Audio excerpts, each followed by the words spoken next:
So today we are going to talk about S3 and we are going to actually learn this service hands-on from today. So I hope that लोगों ने अपने अपने AWS console के ऊपर जाके account बनाना at least attempt किया है because that is the console that we are going to be practicing on from today. So if you want to execute this, you will need that console from your side also. So I would say कि अगर अब तक नहीं बनाया है, then now you go for it. And then as we discussed in the last week, there is the infrastructure as a service domain, which we are going to study. And the first thing that we are going to study in this domain is storage. क्योंकि अगर data की बात करें, then the first thing that you need is storage. Storage इसलिए ज़रूरी होता है because there's something called as a data life cycle. Alright. So ये डेटा लाइफ साइकिल के अंदर जो फर्स्ट स्टेप आती है, that is the storage. So let's introduce you to the big data life cycle that goes on in traditional perspective. तो traditional way में क्या होता था जब ये क्लाउड वगैरह नहीं था, देन ऑब्वियसली पीपल तब भी बिग डेटा करते थे. Then what different did they do back then? तो तब ऐसा होता था that people would have their own servers, they would have their own storage and processing capacity. For that capacity data का एक लाइफ साइकिल होता था. So just like each organism has a life cycle, people have said that data also has a life cycle. तो data का life cycle शुरू कब होगा? At the point of generation. जब डेटा क्रिएट हो रहा है, जब डेटा जनरेट हो रहा है, that is the point of starting of data life cycle. तो वहां से डेटा तुम्हारा स्टार्ट होता है. एंड देन जब डेटा की डेथ होती है, उस पॉइंट को हम बोलते हैं पर्जिंग. तो पर्ज करना is the technical term for removing something from the system. Alright. So when you purge the data, there is nowhere जहां पर डेटा अभी बचा है. ऑलराइट. If you are purging the data, it means तुम data को पूरी तरह से डिलीट कर रहे हो on a global level.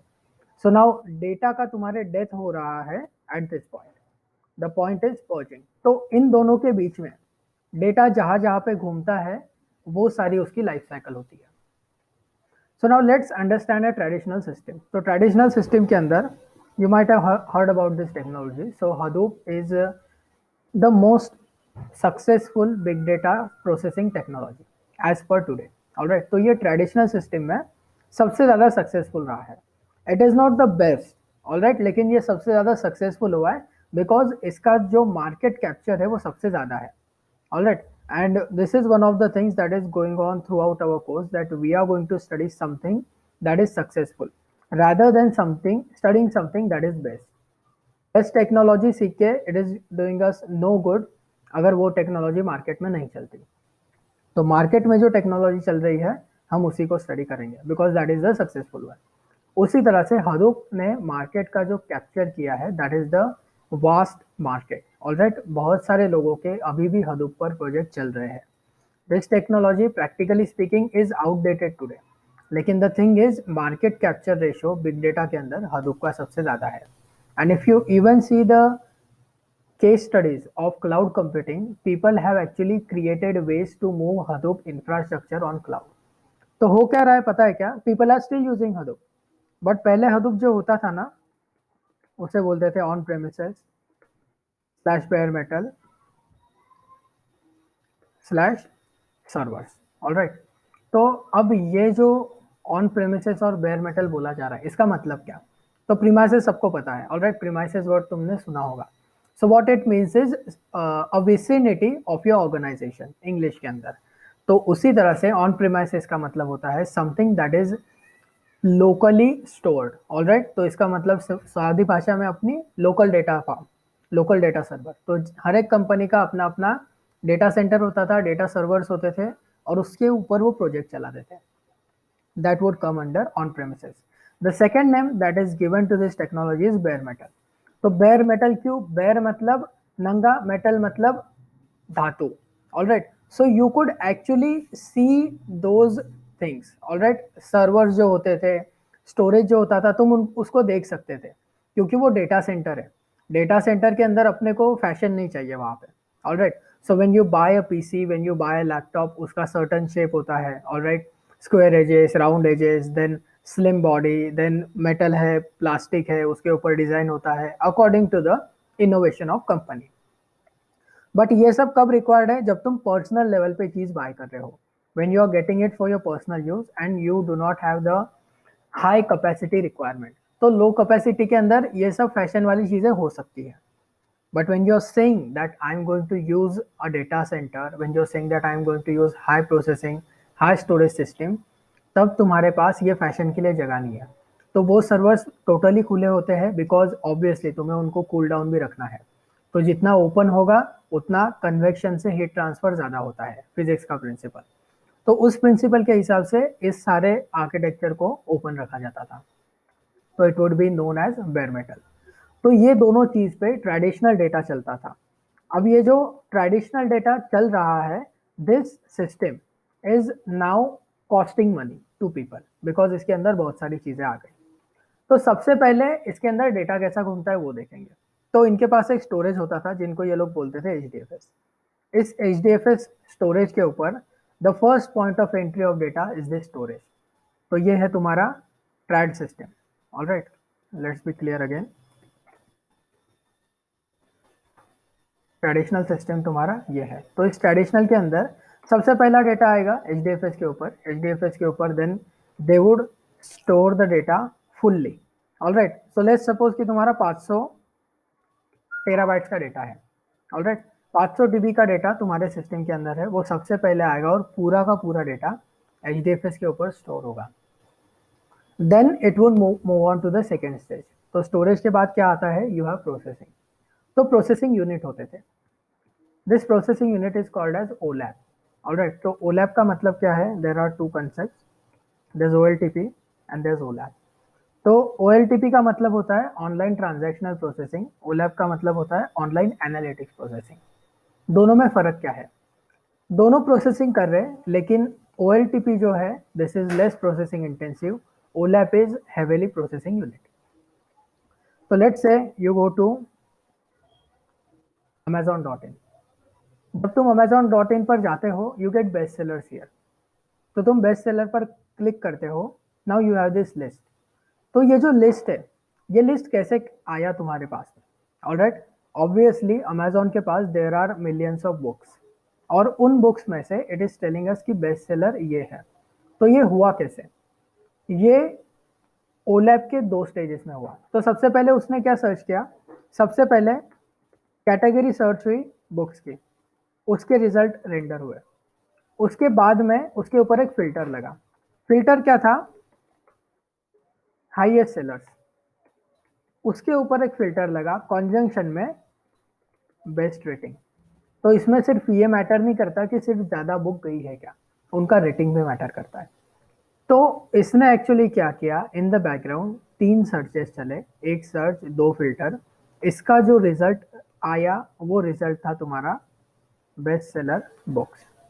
So what this means is यहाँ पे एनालिटिक्स हुआ है, इसे एनालिटिक्स बोलते हैं। एनालिटिक्स क्यों बोलेंगे? क्योंकि तुम्हारे पास रिजल्ट था but you explore that result further on. Alright, तुमने उस रिजल्ट को एक्सप्लोर किया, तुमने उसके ऊपर रिसर्च किया and then you produce something that was useful to the user. तो ये जो रिजल्ट आया ये आया तुम्हारा OLAP से।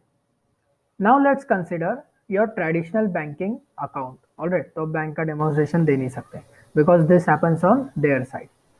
सो when you go there and you give them the slip, वो स्लिप के ऊपर सबसे इंपॉर्टेंट 2 ही चीजें होती है, एक होता है तुम्हारा अकाउंट नंबर और दूसरा होता है पैसे कितने हैं।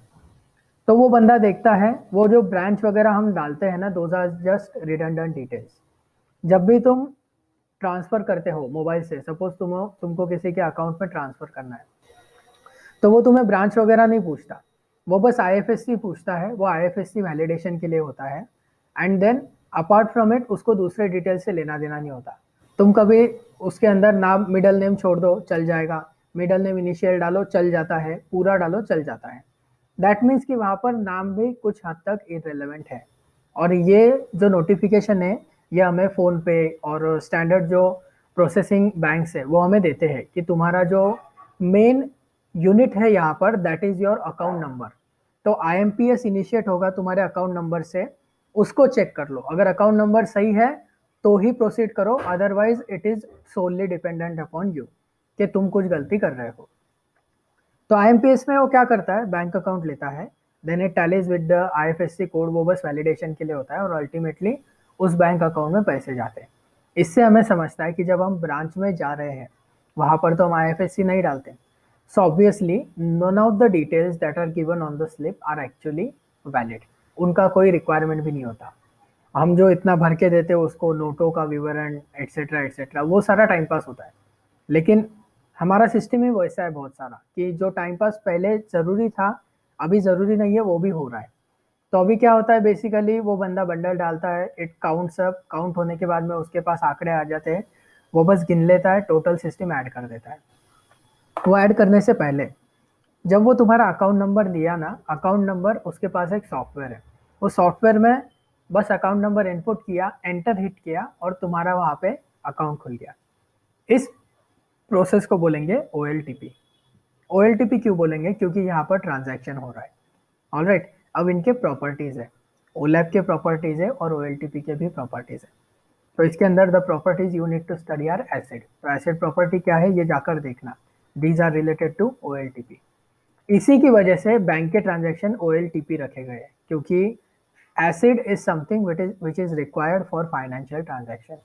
जो भी फाइनेंशियल ट्रांजैक्शन तुम्हारा होता है that is having acid properties.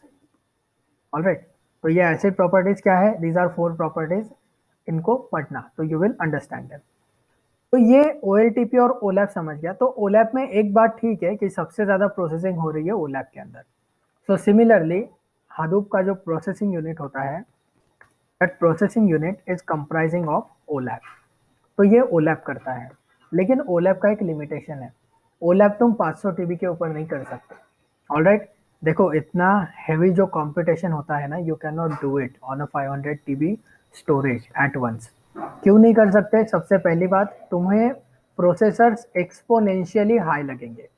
Alright, so you will need exponentially high processors for having that processing. और दूसरा चीज़ होता है कि तुम्हें अपना जो यूनिट है स्टोरेज का, वो स्टोरेज का यूनिट उतना ज़्यादा कैपेसिटी भी तुम्हारी ट्रांसफ़र नहीं कर सकता। 500 TB ट्रांसफ़र करने को ही टाइम लग जाएगा ना। तो पहले ट्रांसफ़र करोगे, फिर प्रोसेसिंग इनिशिएट करोगे। चलो मान लो कि तुम्हारे पास में बहुत सारा प्रोसेसिंग पावर है, फिर भी वो ट्रांसफ़र के अंदर ही तुम्हारा बहुत सारा डिले होगा। तो the thing that people do here is 50 GB का ट्रांसफ़र करना है, तो इसके अंदर क्या करेंगे, साइकिल बनाएंगे। साइकिल बनाएंगे और उस साइकिल के अंदर ट्रांजैक्शन करेंगे। तो तुम डिसाइड करते हो 50 GB चाहिए, 250 GB चाहिए, या 200 GB चाहिए, या 500 GB चाहिए। So you decide your system के हिसाब से the amount of storage that is going to be presented to you. And then the another thing that happens is, ये 500 GB के बाद में यू हैव अनदर साइकिल। तो ये 500 GB क्या करता है पता है क्या? 500 GB is your one cycle. तो ये एक साइकिल होगा 500 GB के अंदर, उसके बाद में और एक साइकिल चलेगा, उसके बाद में और एक साइकिल चलेगा। ऐसा कर करा के तुम्हारा टोटल 500 TB का प्रोसेसिंग जो है वो प्रोसेसिंग यूनिट करेगा। So it will basically have n number of cycles depending upon तुमने कौन सा प्रोसेसिंग यूनिट यूज किया है। तो अब ये हो गया। इसके बाद में तुम्हें दो चीजें मिलेंगी। देखो व्हेनेवर प्रोसेसिंग हैपेंस, दो चीजें होती है।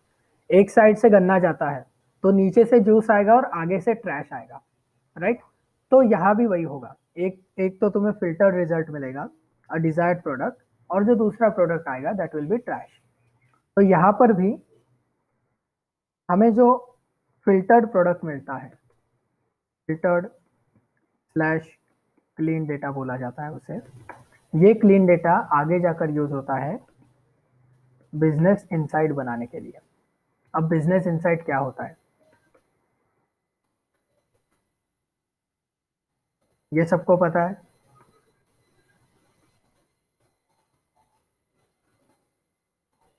ये भी सबको पता है। तो ये जो तुम्हें पिक्टोरियल रिप्रेजेंटेशन दिख रहा है of a huge amount of data, इसे बोला जाता है बिजनेस इनसाइट। और इसका एक सेपरेट डिपार्टमेंट होता है business intelligence. So if you are a girl then this is the department for you, क्योंकि ये डिपार्टमेंट एक्सक्लूसिवली लेडीज के लिए रिजर्व्ड है, ऐसा भी बोल सकते हैं। All right guys, you can not do anything about it. यहाँ पर अगर तुम्हें जाना है तो बहुत सारे पापड़ बेलने पड़ेंगे, but if you are a girl then you have leverage in this domain, क्योंकि यहाँ पर already there are women leaders into this domain, और whenever they are having the hiring process, वो हायरिंग प्रोसेस के अंदर भी लोगों को प्रेफरेंस देते हैं लेडीज को। ऑलराइट, तो अब ये बिजनेस इनसाइट की जरूरत क्या है? लेट्स से दैट अभी इसके बाद में तुम्हें जो मिलेगा वो आरडीबीएमएस डेटा मिलता है। आरडीबीएमएस डेटा जिसको नहीं पता, इसे आरडीबीएमएस डेटा बोला जाता है। ऑलराइट, कॉलमनर फॉर्मेट है, एक मस्त टेबल दिया है अपने को, टेबल में बहुत सारी इंफॉर्मेशन है। सो दिस इज आरडीबीएमएस डेटा, क्योंकि इसके अंदर रिलेशनल है। आरडीबीएमएस का फुल फॉर्म होता है रिलेशनल डेटाबेस मैनेजमेंट सिस्टम। तो अब टेबल के अंदर तुम्हें रिलेशनल डेटाबेस मिलेगा। ये कब मिलेगा? जब तुम्हारे पास में इनसाइट हो चुके हैं प्रोसेसिंग के बाद में। प्रोसेसिंग के बाद इनसाइट निकालोगे तो ये तुम्हें मिलेगा। Now let's search for tabular, तो तुम्हें एक्चुअली इतना डेटा मिलेगा, इससे बहुत ज़्यादा। अभी 500 टीबी को प्रोसेस किया ना दोस्त अपन ने, तो अपने को जो कॉलम मिलेंगे वो भी बहुत रहेंगे, और जो रोज मिलेंगी उनका तो काउंट मिलियंस में हो सकता है। Imagine that you are a CEO of the company, तुम्हारे पास इतना वक्त थोड़ी है कि तुम इतना पढ़ो। और ये पढ़ने के लिए तुमने एक बंदे को रखा, उसने पूरा पढ़ के तुम्हें इनसाइड बताया, क्या गारंटी कि वो भी सही बोल रहा है? तो इसके लिए होता है बीआई का डिपार्टमेंट। तो बीआई का डिपार्टमेंट क्या करता है? ये मिलियन रोज को परसेंटेज में डिवाइड कर देगा, परसेंटेज में डिवाइड करेगा और एक बार ग्राफ प्लॉट हो जाएगा। अब इस एक ग्राफ को देख के तुम ये पूरे डेटा का अंदाजा लगा सकते हो कि वहां पर क्या दिया है। तुम्हें अगर एक पाई चार्ट बना के दिया तो तुम्हें सिंपली समझ रहा है कि अपना प्रॉफिट कौन से डोमेन में है, और अपन ज्यादा एक्सपेंडिचर डाल के अगर कहीं से कम पैसे आ रहे हैं, सपोज तुम यहाँ पर और ग्रीन में दोनों जोन में तुमने इक्वली पैसा लगाया, लेकिन यहाँ पे प्रॉफिट ज्यादा आ रहा है, यहाँ पे कम आ रहा है, then obviously you are having a loss year. Loss क्यों है? क्योंकि पैसा तो दोनों में सेम जा रहा है ना। ये अगर कम आउटपुट दे रहा है तो इसको बंद ही कर दो, इसी को बढ़ा दो, डबल पैसा इसमें डालो, इसके 2 गुना प्रॉफिट मिलेगा। तो ये सिंपल कैलकुलेशन हो गया। उसी तरह से वो भी डिसीजन लेते हैं, और ये डिसीजन लेने के लिए तुम्हारे पास में बिजनेस का इंसाइट होना बहुत जरूरी है। So you need to have those business insights into the data. तो ये हो गया तुम्हारा बिजनेस इंसाइट क्यों जरूरी है फिल्टर डेटा के ऊपर। देन तुम्हारा दूसरा प्रोडक्ट आएगा जो होगा डंप। ऑलराइट, तो ये जो डंप डेटा है, ये डंप डेटा को ना पहले आर्काइव करते थे। तो archive is one step before purging. तो जैसा हमने बोला कि purging is the death of data, तो आर्काइव करना मतलब वो कोमा में चला जाता है। ऑलराइट, जब तुम आर्काइव करते हो डेटा को, इमेजिन एज डेटा कोमा में चला गया, तो उसको अगर एक स्टेप पहले है वो डेथ से, तो वो स्टेप ये है डंप करना, आर्काइव करना। आर्काइव किया हुआ डेटा, आर्काइव इसलिए किया जाता है क्योंकि तुम्हारे कॉन्ट्रैक्ट में वो रिक्वायरमेंट होता है। Alright, so let's say you get into the contract with the client, तो क्लाइंट लिखवा लेता है अपने से ऑन द एग्रीमेंट कि ये भाई 500 टीबी का डेटा मेरा प्रोसेस करने वाली है company, and this company is suppose to have the storage of my data for 7 years। अब मान लो 7 साल में से 4 साल में तुम्हारे सारे प्रोसेसिंग साइकिल कंप्लीट हो गए, पूरा डेटा इंसाइट हो गया, सब कुछ आ गया, लेकिन फिर भी कॉन्ट्रैक्ट तो भाई 7 साल का बन चुका है। इवन इफ वो प्रोजेक्ट बंद पड़ जाता है, 7 साल के लिए डेटा को स्टोर करके रखना पड़ेगा तुम्हें। ऑलराइट, प्रोसेसिंग बंद है, मान लो एचडीएफएस बंद है, लेकिन डेटा को आर्काइव रखना पड़ेगा, क्योंकि क्लाइंट के साथ अपन एग्रीमेंट करके बैठे हैं। वो एग्रीमेंट के लिए आर्काइव यूज होता था। तो अब आर्काइव में और एचडीएफएस में फर्क क्या है? तो एक चीज तो हमको सबको पता है, ऑलराइट, कि हमने शुरू में देखा था 64 GB का एग्जाम्पल। तो एक चीज सबको पता है कि जो स्टोरेज आ रहा है for the corporate industries is tremendously expensive. वो स्टोरेज एचडीएफएस के लिए यूज होता था, क्योंकि एचडीएफएस में जब तुम स्टोर कर रहे हो ना, it is a big data system. ठीक है, तो बिग डेटा का सिस्टम स्प्लिट्स नाम की एक फिलोसॉफी फॉलो करता है। तो ये स्प्लिट्स में डेटा स्टोर करता है। स्प्लिट्स क्या होता है वो हम बहुत आगे देखेंगे, बट जस्ट ये जो सिस्टम है ये उस टेक्नोलॉजी को यूज करके डेटा को स्टोर कर रहा है। देन ऑब्वियसली ये हल्का वाला डेटा स्टोरेज इनको नहीं चलता। Alright, they need quality data storage, और वो क्वालिटी डेटा स्टोरेज होता था डैश।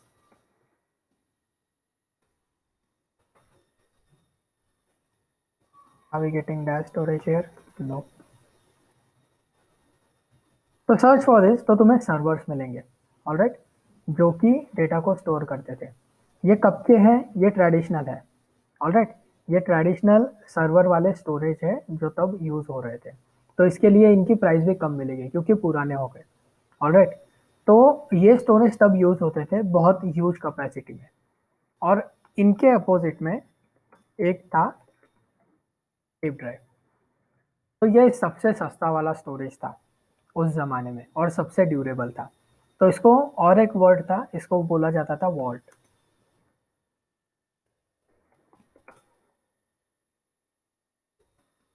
वॉल्ट। तो ये जो वॉल्ट है या फिर टेप ड्राइव है, इसका पैसा बहुत कम लगता था, कम पैसे में ज़्यादा स्टोरेज मिलता था और वो स्टोर भी करके रखता था। तो भाई ऑब्वियसली अगर अपने को पैसा बचाना है, 7 साल क्लाइंट ने बोल दिया, वो तो बोल के चला गया, लेकिन अपने को तो पैसा बचाना है अपने प्रोजेक्ट में। So what we need to do is we need to archive that data, हमें वो स्टोर करना है। तो हम यूज़ करते थे टेप एंड वॉल्ट, और उस टेप के अंदर वो डेटा डंप रहता था क्योंकि ये सस्ते में आता था। तो ये स्टोरेज तब यूज़ होता था। अब हमारे पास एक फाइल फॉर्मेट होता है, तुमने सुना होगा, और वो फॉर्मेट है टार। तो ये फाइल फॉर्मेट का नाम यहीं से आया है। तो टार का फुल फॉर्म होता है टेप आर्काइव, ऑलराइट। तो टेप डेटा के लिए जो पूरा तुम्हारा बड़ा डेटा है ना, उस डेटा का एक फाइल फॉर्मेट ट्रांसफर करते थे। तो तुम्हारे पूरे डेटा को कन्वर्ट किया जाता था और उसे बोलते थे टारबॉल। ठीक है, एक पूरे डेटा के बंडल को टारबॉल बोला जाता है। तो इसमें बहुत सारी फाइल्स होती है, ऑलराइट। तो जैसा हम जिप कॉम्प्रेशन करते हैं मोबाइल में, if you have not tried just go to your file manager, उसके अंदर 4-5 फाइल सिलेक्ट करना, ऑप्शंस लेना, and then select the option of compress. तो कॉम्प्रेस के अंदर वो तुम्हें ऑप्शन देता है जिप करना है या टार करना है, depending upon your obviously explorer. अगर कोई एक्सप्लोरर तुम्हें नहीं दिया तो एफ एक्सप्लोरर में जाके ट्राई करो, तुम वहाँ पर टार भी कर सकते हो, जिप भी कर सकते हो। So what you are doing there is you are compressing the data. तो बेसिकली ये कंप्रेशन, कंप्रेस नहीं कर रहा उसको। अगर देखोगे तो 5 MB की अगर फाइल होगी ना, तो जिप में करोगे तो वो कुछ तो 4.8 या 4.9 ऐसा होगी।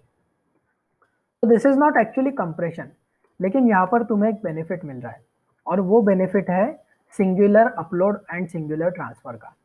तो अगर तुम्हें डेटा अपलोड करना है, 5 फाइल करोगे और उसकी जगह एक फाइल करोगे, तो एक फाइल को तुम्हें स्टोरेज अच्छा मिलता है, बिकॉज सॉरी स्पीड अच्छा मिलता है, because you have consistent data delivery. और ये consistent data delivery multiple files में नहीं होती। वंस वो फाइल कंप्लीट हो जाता है, दूसरा फाइल इनिशिएट हो रहा है, उस गैप के अंदर देर इज अ डिले, और सिस्टम को बाकी भी चीज़ें करनी पड़ती है, ऑलराइट। जब स्टोरेज होता है तो स्टोरेज के अंदर सिस्टम को, now we are talking about the ground level. Ground level मतलब मैं डायरेक्ट चिपसेट की बात कर रहा हूँ। तो चिपसेट के ऊपर तुम्हारा जो स्टोरेज है, वो स्टोरेज के अंदर मेमोरी ब्लॉक होते हैं, ऑलराइट। और ये मेमोरी ब्लॉक को ऑक्यूपाई करना पड़ता है सिस्टम को। तो उसको बहुत सारी चीज़ें करनी है। Even if you don't know this now, बाद में हम देखेंगे, बट द थिंग इज वो मेमोरी ब्लॉक की वजह से सिस्टम को मल्टीपल कैलकुलेशन करने पड़ रहे उस टाइम को। इसके लिए ज़्यादा फाइल मतलब कम स्पीड, सिंगुलर फाइल मतलब ज़्यादा स्पीड, और इसी वजह से ये कंप्रेस होता था। तो उस कंप्रेस का जो एक्चुअल फॉर्मेट है वो टारबॉल है। अगर टारबॉल करोगे ना, तो डेफिनेटली कंप्रेस होगा। टारबॉल तुम्हारे जीबीज गायब कर देता है, ठीक है। अगर 50 GB का डेटा है ना, तो उसको कंप्रेस करके तुम 2-3 GB आराम से गायब कर सकते हो, इतना ज़्यादा कंप्रेशन रेशियो उसका था। तो वो टारबॉल यूज़ करते थे, और ये जो टार फॉर्मेट है, ये टेप आर्काइव वहीं से आया। तो ये हुआ तुम्हारा डंप डेटा, और ये हुआ तुम्हारा फिल्टर्ड और क्लीन डेटा। तो फिल्टर्ड और क्लीन डेटा बिजनेस इनसाइट के लिए OLAP/OLTP पे स्टोर होता है, ऑलराइट। इसके ऊपर बाद में OLAP क्यों लगा? एक OLAP हमने देखा प्रोसेसिंग यूनिट में, दूसरा OLAP यहाँ पर आया है। तो ये क्यों आया है? क्योंकि बिजनेस इनसाइट के साथ साथ और भी अपने को एनालिटिक्स उस पर चलाना पड़ता है। तो बिजनेस एनालिटिक्स का अलग विंग होता है। तो जैसे तुम्हें ये अभी RDBMS डेटा मिला, तो RDBMS डेटा से लेकर ग्राफ तक, इन दो चीज़ के अंदर एक डिपार्टमेंट सेट होता है, वो होता है एनालिटिक्स। तो बेसिकली ये जो एनालिटिक्स वाला बंदा है ना, अगर पाई चार्ट देखोगे तो पाई चार्ट के अंदर क्या होता है, 4-5 ही वैल्यूज होती है, और तुम्हारे डेटा में मिलियंस ऑफ रोज थी। तो पहले एक बंदा होता है जिसको बोला जाता है डेटाबेस एडमिन। ये डेटाबेस एडमिन को या एनालिटिक्स का काम होता है। इनको बिजनेस एनालिटिक्स के डोमेन में रखते हैं और ये बंदे क्या करेंगे, एनालिटिक्स करेंगे, इतने सारे मिलियंस ऑफ लाइंस को 4-5 वैल्यूज में कॉन्फ़िगर करेंगे। उसके बाद वो डेटा जाता है दीदी के पास में। Govind, any doubt?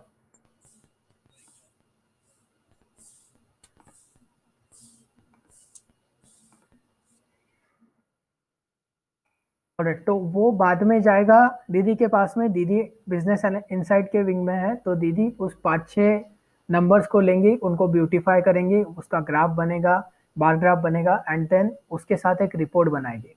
ये रिपोर्ट बनाना भी एक स्किल है, ऑलराइट। तो इंग्लिश वगैरह आनी चाहिए, वो प्रॉपर फॉर्मेट्स में लिखना चाहिए, वो सब स्किल होता है उनके पास में। And then those are the people who are polished with this things. तो वो डेटा फॉरवर्ड होता है सी स्वीट को, मतलब तुम्हारे सीईओस को, सीटीओस को, जिन्हें भी जो भी अपर लेवल पर बैठे हैं, उनके पास ये वाला डेटा ट्रांसफर होता है। So now these people have that data inside. Just a minute. हाँ,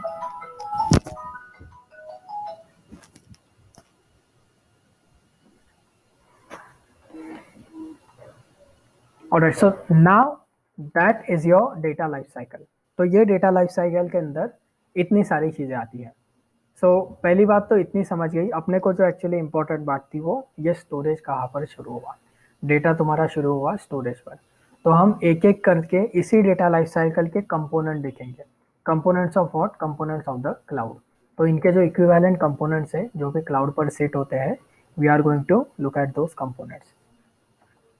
सो then you have this storage service by Amazon. It is known as AWS S3. तो बस हमको AWS स्पेस सर्विस का नाम डालना है, ऑफिशियल अमेजोन का लिंक आता है, उसी लिंक पर जाके पढ़ना है। ऑलराइट। विकीपीडिया, जेडनेट, डेटा साइंस ऐसी कुछ भी वेबसाइट देखनी नहीं है।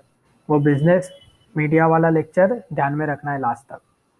So what it is telling us is object storage built to store and retrieve any amount of data from anywhere. So this any amount of data is the keyword here. बहुत बार लोगों का सवाल आता है S3 पर कितना data store कर सकते हैं। डेफिनेशन में ही आंसर देके रखा है, एनी अमाउंट, तुम्हें जितना स्टोर करना है तुम स्टोर करो। फिर इसके ऊपर एक सवाल होता है स्कूल वाले बच्चों का कि नहीं तो फिर एनी अमाउंट मतलब अनलिमिटेड कर सकते हैं क्या? तो अनलिमिटेड डेटा भाई तेरे पास है क्या? अनलिमिटेड डेटा की कोई डेफिनेशन है क्या कि मेरे पास अनलिमिटेड डेटा है? There is nothing like that. Alright. तो ऐसे सवाल भी आते हैं। So just rely on this definition. जहां पर इनके कीवर्ड्स फॉलो करोगे ना, AWS is a really polished company. देखो तुम GCP भी आगे सीखने वाले हो, तब भी तुम्हें पता चलेगा कि GCP के कंपैरिजन में AWS का documentation is good. I am not saying services, I am saying documentation. तो अगर डॉक्यूमेंटेशन पढ़ना है और कंसेप्ट क्लियर करने हैं तो AWS अच्छा होता है। दैट इज वाई हम AWS को पहले सीख रहे हैं। It's not like AWS GCP से बेटर है। इट्स जस्ट लाइक तुम्हें अगर डॉक्यूमेंटेशन चाहिए, तुम्हें कोई चीज़ें पढ़नी है, तो इनका जो राइटिंग स्टाइल है, इनके जो भी ऑथर्स होंगे इन डेफिनेशंस के लिए, उसके बाद में डेटा प्रोपोगेशन के लिए, they are really good people. So they are writing in to precise and concise way. एक पैराग्राफ के अंदर पूरे S3 का उसने तुम्हें कच्चा चीटा बता दिया है। इसको अगर पढ़ोगे तो सब कुछ समझ जाओगे कि S3 है क्या।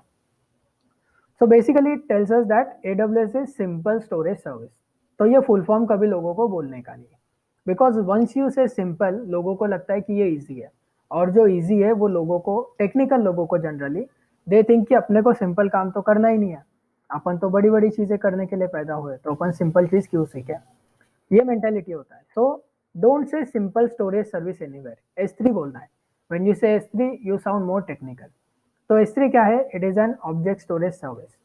तो ये ऑब्जेक्ट स्टोरेज सर्विस का एक सबसे प्रो पॉइंट जो है वो ये है, it is design for 11 nines of durability. तो ये टोटल 11 नाइन है।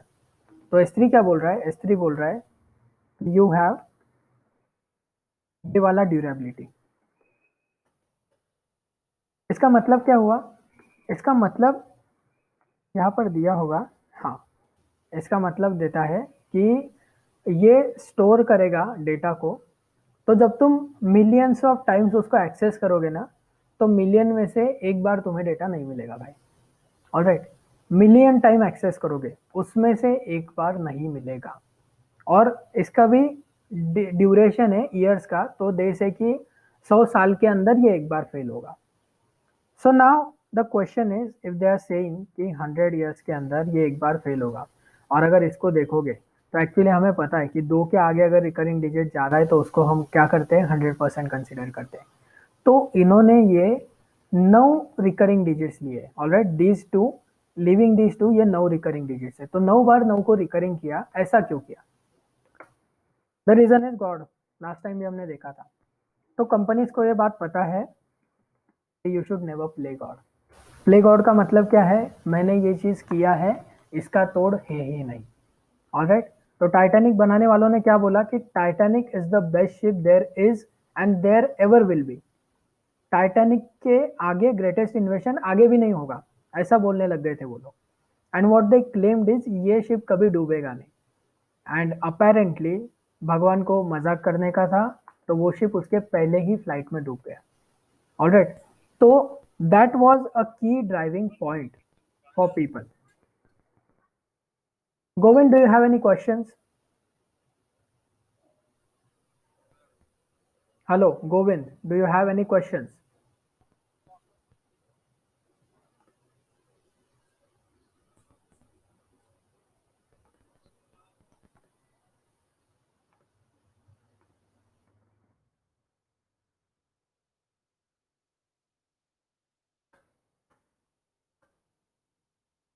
Yes,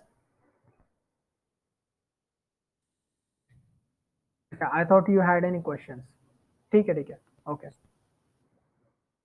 So the thing is, companies know these things. Alright, these are corporate people, so they know कि भाई अभी बात ऐसी है ना कि टाइटैनिक का जो कंपनी था उसमें लाखों लोगों ने करोड़ों रुपए इन्वेस्ट किया था, वो तो मुंह पे गिर गए ना, उनका पहला ही फ्लाइट फेल हो गया।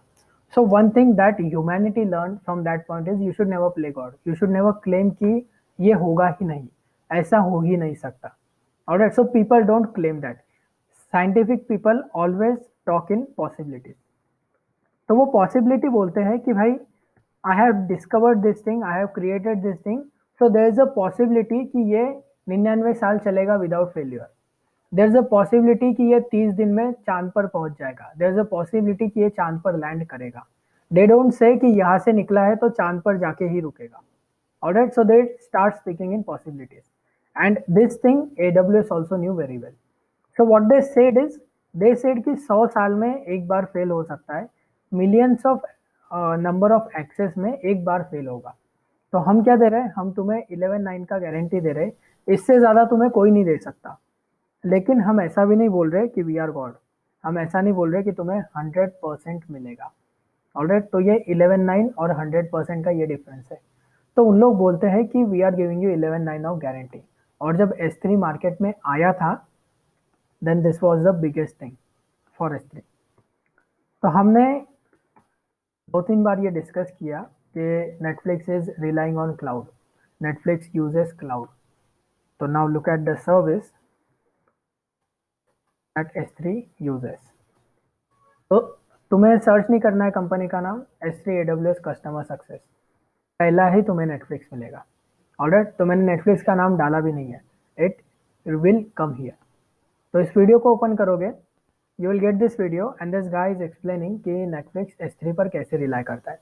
नाउ दिस डजंट मीन कि S3 ही यूज होता है नेटफ्लिक्स के अंदर। Obviously there are a bunch of other services जिसको नेटफ्लिक्स यूज करता है, but then this is the core service जहां पर उनका स्टोरेज है। वो लोग क्या सर्व करते हैं, video content.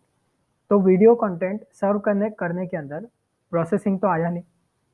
So you have only two things, first thing that you have is the storage and second thing that you have is network delivery. तो वो स्टोरेज यूज करते हैं S3 का।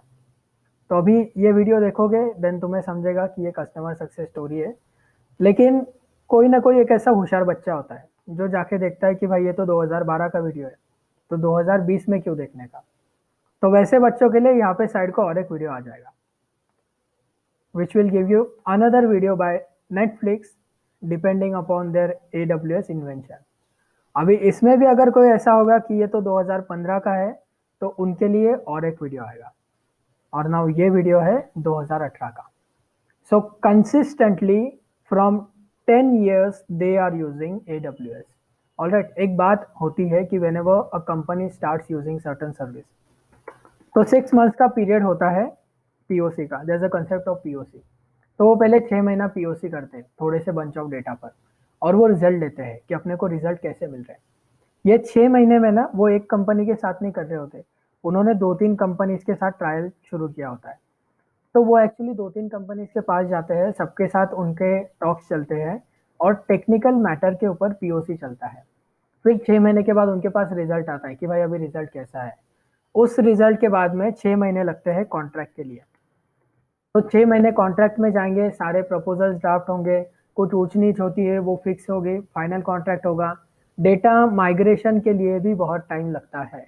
ऑल राइट, डेटा माइग्रेशन का special special services आता है AWS का, cloud का वगैरह। क्योंकि डेटा करके देखो देखो तुमको अगर डेटा अपलोड करने का है, सपोज तुम्हारे पास 25 MBps का स्पीड है और तुम्हें डेटा ट्रांसफर करना है 10 TB का, कैलकुलेट करो कितना टाइम लेगा वो। Alright, so it is definitely sure कि तुम हाई स्पीड के ऊपर भी डेटा ट्रांसफर कंपनी का नहीं कर सकते। तो इसीलिए उनके स्पेशल स्पेशल डेटा सर्विसेज होते हैं बाय क्लाउड, और वो डेटा माइग्रेशन के लिए 6-6 महीने लग जाता है। तो बेसिकली क्या हुआ कि 1 साल लग गया कंपनी को एक्सपेरिमेंट करने में, to decide which cloud company is better for their use case and then to move to cloud. और ये 1 साल के बाद में now they are using cloud. तो अब ऐसा तो नहीं है कि किसी ने क्लाउड यूज करना शुरू किया तो वो तुरंत तुम्हें इनसाइट देने आ जाएगा, बराबर। ऐसा नहीं है कि लोग तुरंत टेस्टामेंट देंगे, this is a company deal. तो यहाँ पे जब तक ये लोग 1-2 साल यूज नहीं करते तब तक ये लोग बताते नहीं है। And this company has been telling the information for 10 consecutive years. So that speaks much about S3 than anyone else. तो तुम्हें ऐसे बहुत सारे यूज केस मिलेंगे। तो तुम्हारा आज से और एक चीज ऐड होती है उस 15 मिनट के अंदर। So you need to visit use cases. ये यूज केस तुम्हें रोज का एक यूज केस देखना है। तो जस्ट गो देयर एंड समझो आज नेटफ्लिक्स नहीं देखा है तो S3 सर्च करना है और नेटफ्लिक्स देख लेना है। तो समझेगा कि वो लोग क्या करते हैं। पूरी चीज नहीं समझेगी क्योंकि वो पूरा प्रोजेक्ट बताएंगे, लेकिन उसमें से अपने को कीवर्ड्स बताना है, क्योंकि वहां पे जो बंदा बोलेगा ना वो सीटीओ होगा। अब अपनी अच्छी लाइफ में अपन किसी सीटीओ को मिले नहीं। Alright, so we don't know how those people talk, how those people live. लेकिन अगर कल को हमें कंपनी में जाकर उनके साथ बात करना है, हो सकता है अगर तुम तगड़ा इंटरव्यू दो तो तुम्हारे पास टाइम पर सीटीओ भी आ जाता है। ऑलराइट, सीटीओ लोग दे आर टेक्निकल पीपल, तो वो लोग हर टाइम को टेक्नोलॉजिकल विंग के अराउंड ही रहते हैं। लेट से तुम्हारा इंटरव्यू स्केड्यूल हुआ, इंटरव्यू स्केड्यूल होने के बाद में जो इंटरव्यूवी थे 2-4, उनमें से तुम एक थे और इंटरव्यूअर 2-3 थे। तो पैनल के अंदर अगर तुमने पैनल को टैकल कर लिया, और अगर पैनल में कोई हाई थिंकिंग बंदा है तो वो क्या सोचता है, भाई this person is really performing well, so maybe we should not hire him for this position, we should give him some other position, क्योंकि इसका नॉलेज जो है वो अलग डोमेन में फिट हो रहा है। ऑलराइट, तो ऐसे टाइम पे वो लोग क्या करते हैं, रेलेवेंट डोमेन का बंदा ढूंढते हैं। और अगर इस गड़बड़ में तुम्हारी अगर किस्मत अच्छी रही और उस वक्त पे अगर सीटीओ रहा, तो सीटीओ खुद आ जाता है ऐसी जगह पर, क्योंकि वो सीटीओ उसको हर एक टेक्नोलॉजी पता होती है कंपनी में यूज होने वाली। कंपनी में कोई भी टेक्नोलॉजी शुरू होने से पहले उसका स्टडी सीटीओ करता है, तो उसको सब कुछ पता होता है। और अगर ऐसे बंदे के साथ तुम्हें बात करना है तो तुम्हें वो जार्गन भी ध्यान में रखना पड़ता है। So when you listen to this use cases, you add more to your jargon, और ये जार्गन ही तुम्हारा इंटरव्यू क्रैक करेगा। I am telling you again, 85% success is interpersonal skill. सिर्फ टेक्निकल से कुछ नहीं होना। ऐसे बहुत से लोग हैं जिनको ये सारी चीज़ें आती हैं but they will still fail because they don't have that 80% of leverage with them. So you need to have that 85% of leverage. और वो लेवरेज तभी आएगा जब कॉन्फिडेंस होता है, और कॉन्फिडेंस आएगा जब प्रॉपर नॉलेज होगा। So you need to practice this things daily. तो रोज जाना है। देखो आज स्त्री है, अब एक 5 दिन के लिए तो हमारा लेक्चर नहीं है, so you have a free slot in this 5 days. तो रोज अगर एक कस्टमर केस स्टडी भी देखा है स्त्री का, तो 5 दिन के अंदर 5 कंपनी तुम्हें पता चलेगी जो स्त्री को यूज करती है किसी ना किसी डेटा स्टोरेज के लिए। So this will be an addition to your knowledge. अगले वीक को नेक्स्ट सर्विस कवर होगा, फिर से तुम्हें एक वीक मिलेगा उस नेक्स्ट सर्विस को स्टडी करने के लिए। So you keep on this incremental additions to your knowledge. तो ये हुआ तुम्हारा S3। Now let's go for the hands on of this S3। तो इसके बारे में और भी बहुत सारी चीज़ें हैं। ये एक चीज़ हम देखेंगे, let's visit it after a few minutes. तो ये है तुम्हारा S3 का console. You go to your AWS services में जाना है, S3 क्लिक करना है, तो मैनेजमेंट कंसोल के ऊपर से यू विल बी रीडिरेक्टेड हियर। तो जिस सर्विस में जाते हो ना, उस कंसोल को उस सर्विस का कंसोल बोला जाता है। This is also language. S3 का सर्विस खोला and I open S3 console, इसके अंदर डिफरेंस है।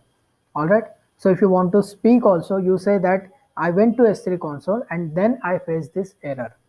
ऐसा तुम्हें बात करना है whenever you are talking with our coordinators also. So, all right, apart from this, there's one thing that I want to tell you. Some of you are professionals, so do one thing. All right, professional अगर हो तो मैं I actually I'm requesting this to you कि तुम अपना जो timing है वो पहले शेयर कर दो। ये टाइमिंग शेयर करने का रीज़न ऐसा है कि अगले वीक से तुम्हारे वेरिफिकेशन असेसमेंट शुरू होंगे। So what's going to happen is that you are going to go through a certain test, all right, which will be MCQ type, और उसके ऊपर से we will know कि तुम प्रैक्टिस कितनी कर रहे हो, because this is one sided reaction right now जो हो रहा है ना, this is broadcasting protocol। तो नेटवर्किंग के अंदर दो प्रोटोकॉल होते हैं, एक ब्रॉडकास्टिंग होता है and then another protocol is the TCP1, alright, जिसमें एक्नॉलेजमेंट होता है।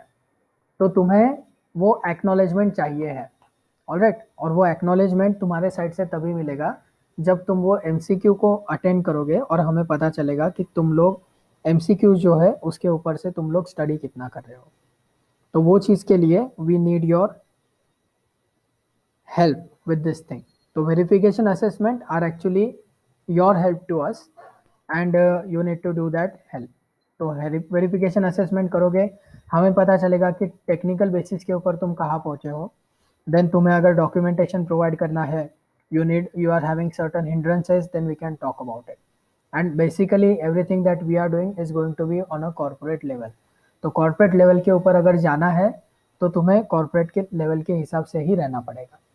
ऑलराइट, सो लेट्स से कि तुम ये टेक्निकल असेसमेंट वगैरह करते हो तो तुम्हारा हमें स्कोर मिलेगा, और इस टेक्निकल असेसमेंट को फॉलो होता है एक कॉल से। तो ये कॉल इंडिविजुअली सबके साथ शुरू होंगे नेक्स्ट वीक से। सो this will be your personal guidance call, जिसके अंदर there will be two things. पहला चीज़ होगा कि तुम टेक्निकल पे कहाँ स्टैंड कर रहे हो, दूसरा चीज़ होगा प्रैक्टिस किस बात की कर रहे हो, और तीसरा चीज़ होगा कि तुम्हारा कम्युनिकेशन स्किल कैसा है, interpersonal skill. So to develop your interpersonal skill also ये कॉल्स ज़रूरी है, और ये कॉल करने के लिए we need to know what is your free slot. Alright, तो अभी एक्चुअली तुम लोगों में से कुछ लोगों ने हमें इन्फॉर्म कर दिया है ऑलरेडी कि मेरा वर्किंग टाइम ये होता है, मैं इस वक्त पर अवेलेबल होता हूँ, लेकिन बाकी जो लोग हैं they are not that forward thinking. तो उन लोगों ने हमें ऐसा इन्फॉर्म नहीं किया कि भाई मेरा ये टाइम स्लॉट है, if you want to connect with me इस टाइम स्लॉट में you can connect with me. So you should have done that.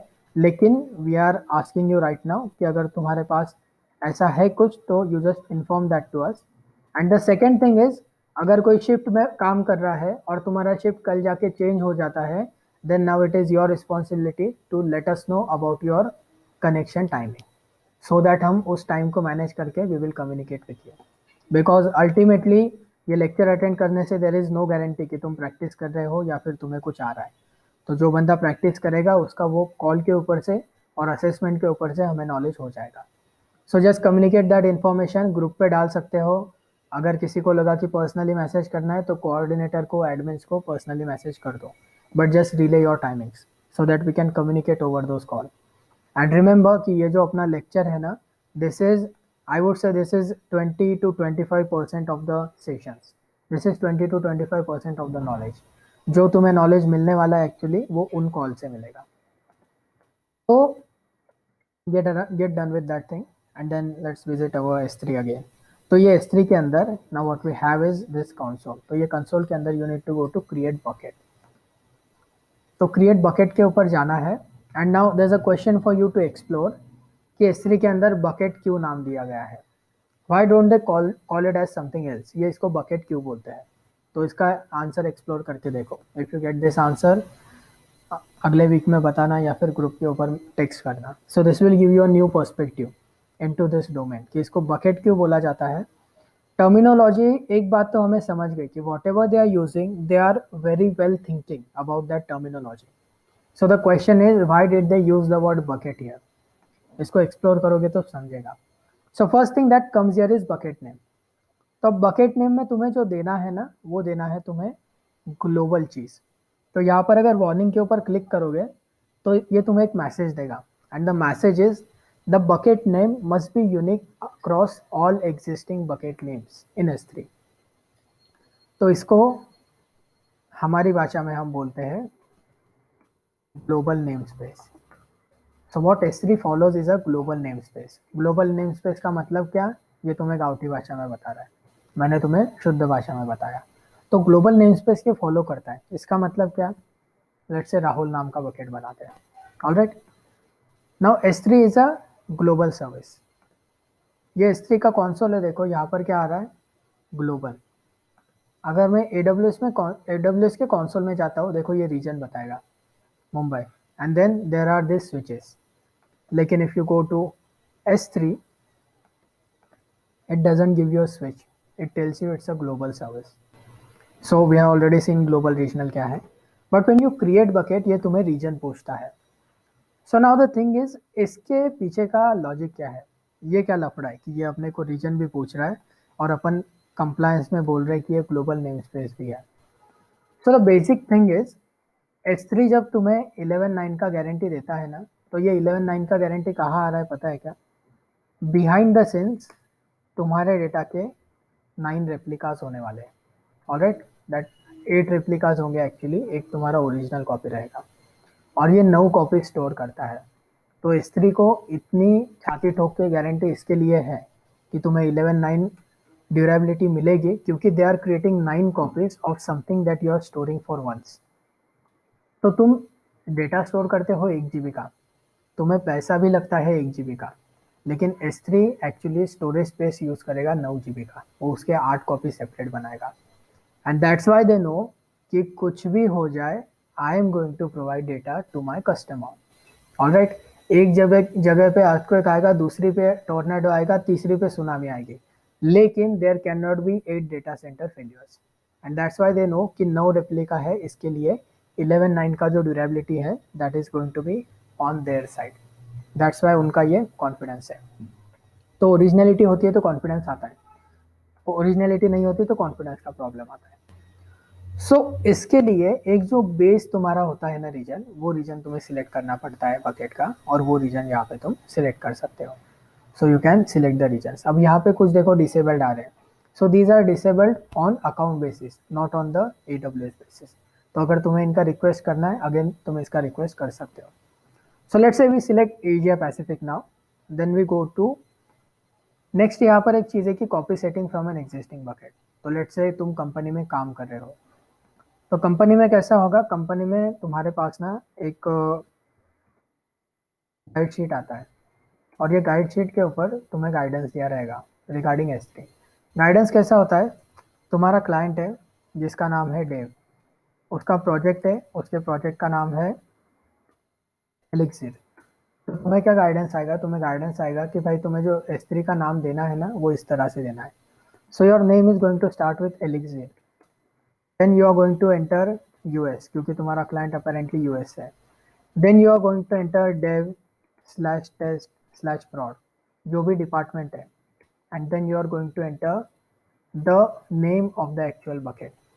तो ये जो प्रीफिक्स आया ना, ये प्रीफिक्स का लिस्ट तुम्हें तुम्हारे सीनियर ने दिया या फिर मैनेजमेंट ने दिया. So this is how you are going to give the names here. Because we know it follows a global namespace, we also know that we need to maintain a certain format. It's not like जिसके मन में जो आया उसने वो unique name create कर दिया. तो basically names are created uniquely based on these purposes. तो इस तरह से तुम्हारा एक प्रीफिक्स आएगा, प्रीफिक्स के बाद में तुम यहाँ पे कुछ XYZ नाम दोगे पहली बकेट का, देन तुम फिर से जब बकेट बनाओगे तब तुम यहाँ पर ABC, ऐसा जो भी नाम है हर एक वक्त हो, लेकिन तुम्हें ये प्रीफिक्स यूज करना पड़ेगा. तो प्रीफिक्स से 2 चीजें हो जाएंगी, एक तो तुम्हें ट्रैक रहेगा कि कौन सी बकेट किस तरह में है, दूसरा है कि तुम्हारे पास क्लैरिटी रहेगी ऑफ वर्क. तो लेट्स से तुमने एक डेव का बकेट बना दिया, उसको सारे प्रॉपर्टीज अलाइन कर दिया, प्रॉपर्टीज हम आगे अभी करने वाले 3 स्टेप में। लेकिन इसके बाद में now you are creating a bucket for the next team जो कि डेव वाला ही है, जो सेम प्रोजेक्ट के लिए है। तो अब ऑब्वियस सी बात है कि जो परमिशंस रहेंगे those will also be same, the settings will also be same. तो बार बार वो चीज़ तुम्हें ना रिपीट करनी पड़े, that's why you have this setting to copy the setting from existing bucket. तो अगर मैं यहाँ पर बकेट सिलेक्ट करता हूँ तो उस बकेट के जो भी सेटिंग है वो नए बकेट को अप्लाई हो जाएंगे। So I am going to delete that and let's just click on create. तो ये दिया हमें fail. Now the reason for failure is bucket name already exist. So this is proving us कि अपना जो ग्लोबल नेम स्पेस है वो follow होता है। So you need to give a name here जो कि पूरी तरह से यूनिक है, जो नाम कभी किसी ने जिससे बकेट बनाया नहीं होगा। ऑलराइट, तो we will give it a name. और इसके अंदर नाउ लुक इसका गाइडेंस है। अगर मैं स्पेस देता हूँ ना, स्पेस देने से पहले भी इसने एरर दिया। So it is telling us कि must not end with dash. Dash निकाल दिया, स्पेस दिया तो बोला कि भाई स्पेस नहीं दे सकते तुम। तो इसके कुछ गाइडलाइंस है। Alright, these are called as naming convention. तो नेमिंग कन्वेंशन लास्ट टाइम में पढ़ा था केमिस्ट्री को 12th में, वो अभी फिर से पढ़ना पड़ेगा। You don't need to remember it by heart, लेकिन इतना पता होना चाहिए कि कौन सा नाम प्रॉपर फॉर्मेट में है और कब अपन गलती कर रहे हैं। Now that's your name. ये नाम के बाद में let's click on next. So now it is telling you properties. तो ये प्रॉपर्टीज थी जब तब कॉपी होने वाली थी। So we are going to look at the properties one by one. सबसे पहला प्रॉपर्टी है वर्जनिंग। तो वर्जन क्या होता है? One thing we all know about is, हमारे पास एंड्रॉयड सबके पास है, एंड्रॉयड के अंदर ऐप्स होते हैं और ऐप का वर्जन होता है, ये सबको पता है। तो ऐप के अंदर हमें एंड्रॉयड अपडेट आता है। So what that update means is application same रहता है, फंक्शनैलिटी सेम रहता है, but you are updating the version. और ये जब वर्जन अपडेट होता है ना तो नई फंक्शनैलिटी ऐड होती है, नया यूआई ऐड होता है। So those who don't know UI, UI is user interface. तो नया यूजर इंटरफेस ऐड हुआ, इसका मतलब क्या हुआ? There is some development. तो हर वर्जन के साथ में ये डेवलपमेंट होते जाता है। नाउ सिमिलरली लेट्स से तुम्हारे पास जो डेटा आने वाला है वो डेटा भी ऐसे अपडेट में आएगा। तो अगर वो अपडेट में आने वाला है तो तुम्हारे पास एक चॉइस है whether you want to have versioning और नॉट। वर्जनिंग का फायदा क्या होता है? एक ही नाम के मल्टीपल ऑब्जेक्ट रख सकते हो। और अगर वर्जनिंग तुम्हारे पास नहीं है then ultimately what happens is you have one object with one name. तो अगर नया वर्जन करना है ना तो उसको मैन्युअली नाम चेंज करना पड़ेगा तुम्हें, तो वो भी दूसरा मैटर। लेकिन we are using versioning, pretty much straight forward. इसके बाद में there is another thing called as server access logging. Now you should understand first कि लॉग क्या होता है। तो basically when you start a system, ये सिस्टम के बैकएंड में देयर इज अ प्रोसेसर जो काम कर रहा है, जो बहुत सारे चीज़ों को एग्जीक्यूट कर रहा है। ऑलराइट, बहुत सारी चीज़ें क्या, लेट्स से तुमने हेडफोन लगाया है, हेडफोन का एक अलग प्रोसेस बैकग्राउंड में चल रहा है। अगर तुम्हारा चार्जिंग चालू है उसका अलग प्रोसेस है। अगर तुम्हारा नेटवर्क कंटिन्यू एक्सेस हो रहा है उसका अलग प्रोसेस है। वाईफाई का अलग है, डिस्प्ले का अलग है, एप्लीकेशन का अलग है। So all these processes are working continuously. तुम्हारा जो, जब भी तुम लेट्स से तुम हेडफोन ऐड करते हो, ऑलराइट, तो ये कभी सोचा है क्या कि हम जब हेडफोन उसको अटैच कर रहे हैं तो सिस्टम को कैसे पता चल रहा है कि वो हेडफोन ऐड हो रहा है? ऑलराइट, तो हार्डवेयर लेवल पे क्या होता है? हार्डवेयर लेवल पे मिली सेकेंड का कुछ डिले होता है और अपना प्रोसेसर हर मिली सेकेंड के बाद में उस हेडफोन के जैक को विजिट करता है। This is happening 24/7 non stop as long as your mobile is on. तो वो कंटिन्यूसली जा के पोर्ट को स्कैन करता है और देखता है कि भाई हेडफोन लगा क्या, हेडफोन लगा क्या, हेडफोन लगा क्या। मिली सेकेंड, दैट्स मीन सेकेंड्स के अंदर 100 बार हो रहा है, 1000 बार हो रहा है। और ये चीज उस डिले के अंदर मैटर करती है कि तुम जब हेडफोन लगाते हो ना, अगर मैंने 2 सेकंड का डिले रख दिया तो हेडफोन लगाने के बाद मे बी 1 सेकंड में डिटेक्ट होगा, मे बी लगेज होगा, मे बी 2 सेकंड के बाद होगा। लेकिन अगर वो मिली सेकंड का डिले है तो ऐसा होता है कि जैसे जैक लगाते हो वो तुरंत बताता है कि हेडफोन लग गया है। आधा भी अगर हेडफोन लगा के देखो तो वो तुरंत पॉइंट पॉइंट पे डिटेक्ट करता है। जैसे उसकी 2 लाइंस जुड़ती है ना, वो बता देता है हेडफोन ऑन है। फिर थोड़ा सा स्लाइड करो, ऑफ हो जाता है, थोड़ा आगे लेके जाओ, वो बोलेगा फिर से ऑन है। So what is happening actually, तुम्हारा जो मोबाइल है वो बहुत काम कर रहा है, it is really work intensive. तो ये सारी चीज़ों का ना एक जगह पे लेखा जोखा लिखना पड़ता है। ऐसा क्यों भाई? कल को अगर सिस्टम में कोई फॉल्ट हो गया तो पता कैसे चलेगा मोबाइल साइंटिस्ट को, मोबाइल इंजीनियर को? ऑलराइट, तो या scientist is a bad word for this actually. लेकिन लेट्स से कि तो एंड्रॉयड वाला कोई है जो ऑपरेट वगैरह करता है, तो वो लोकल अपने फ़ोन स्टोर वाले उनको लॉग नहीं पता होते। लेकिन लेट्स से तुम अगर मोबाइल के अंदर बहुत बड़ा प्रॉब्लम आता है, सर्विस सेंटर को देते हो, तो उनके जो बैकएंड वाले होते हैं engineers, those are really proficient people. Alright, ऐसा नहीं है कि भाई बस स्क्रू निकाल दिया, इसको वहां पे कनेक्ट कर दिया, नया रिप्लेस कर दिया, हो गया। उनको पूरा नॉलेज होता है। तो अब ये लोगों को पता कैसे चलेगा कि मोबाइल में प्रॉब्लम क्या हुआ? उसके लिए उसका लेखा जोखा लिखना पड़ता है, और उस रिटर्न सारे लॉग, उस सारे रिटर्न प्रोसेसेस को लॉग बोलते हैं। ऑलराइट, तो वहाँ पे लॉग के टाइप्स होते हैं। लॉग के टाइप्स क्या है? You have general logs, alright, so you have successful executions, you have warnings, जब तुम कोई आड़ी टेढ़ी चीज़ करते हो वार्निंग आती है, you have failures, you have errors. तो ये सब लॉग के टाइप आते हैं। तो लॉग के अंदर सारी चीज़ें होती है, जो सक्सेसफुली एग्जीक्यूट हुआ, जो नहीं हुआ, जो होने से पहले वार्निंग आई, जो होने के बाद फेलियर आया। फेलियर आया तो वो फेलियर क्यों आया उसका एरर भी होता है। तो ये सारे रिटर्न में चीज़ें बैकग्राउंड में चलती रहती है। तो ये अपने सिस्टम के साथ होता है। वैसे ही if you want to have the logs collected for your bucket, तो इसके अंदर तुम सर्वर एक्सेस कर सकते हो, सर्वर एक्सेस लॉगिन। इसका मतलब क्या होगा? तुमने बकेट बनाया तब से लॉग शुरू हो गए, फिर तुमने बकेट का एक्सेस 10 लोगों को दिया है, 10 में से किस बंदे ने जाके उस बकेट को एक्सेस किया, वो चीज़ वहाँ पर आएगी। उसके बाद में लेट्स से किसी बंदे ने कोई एडिशनल ऑब्जेक्ट अपलोड किया, किसी ने कुछ डिलीट कर दिया, किसी ने कुछ चेंजेस कर दिए, वो सारी चीज़ें यहाँ पे पता चलेगी।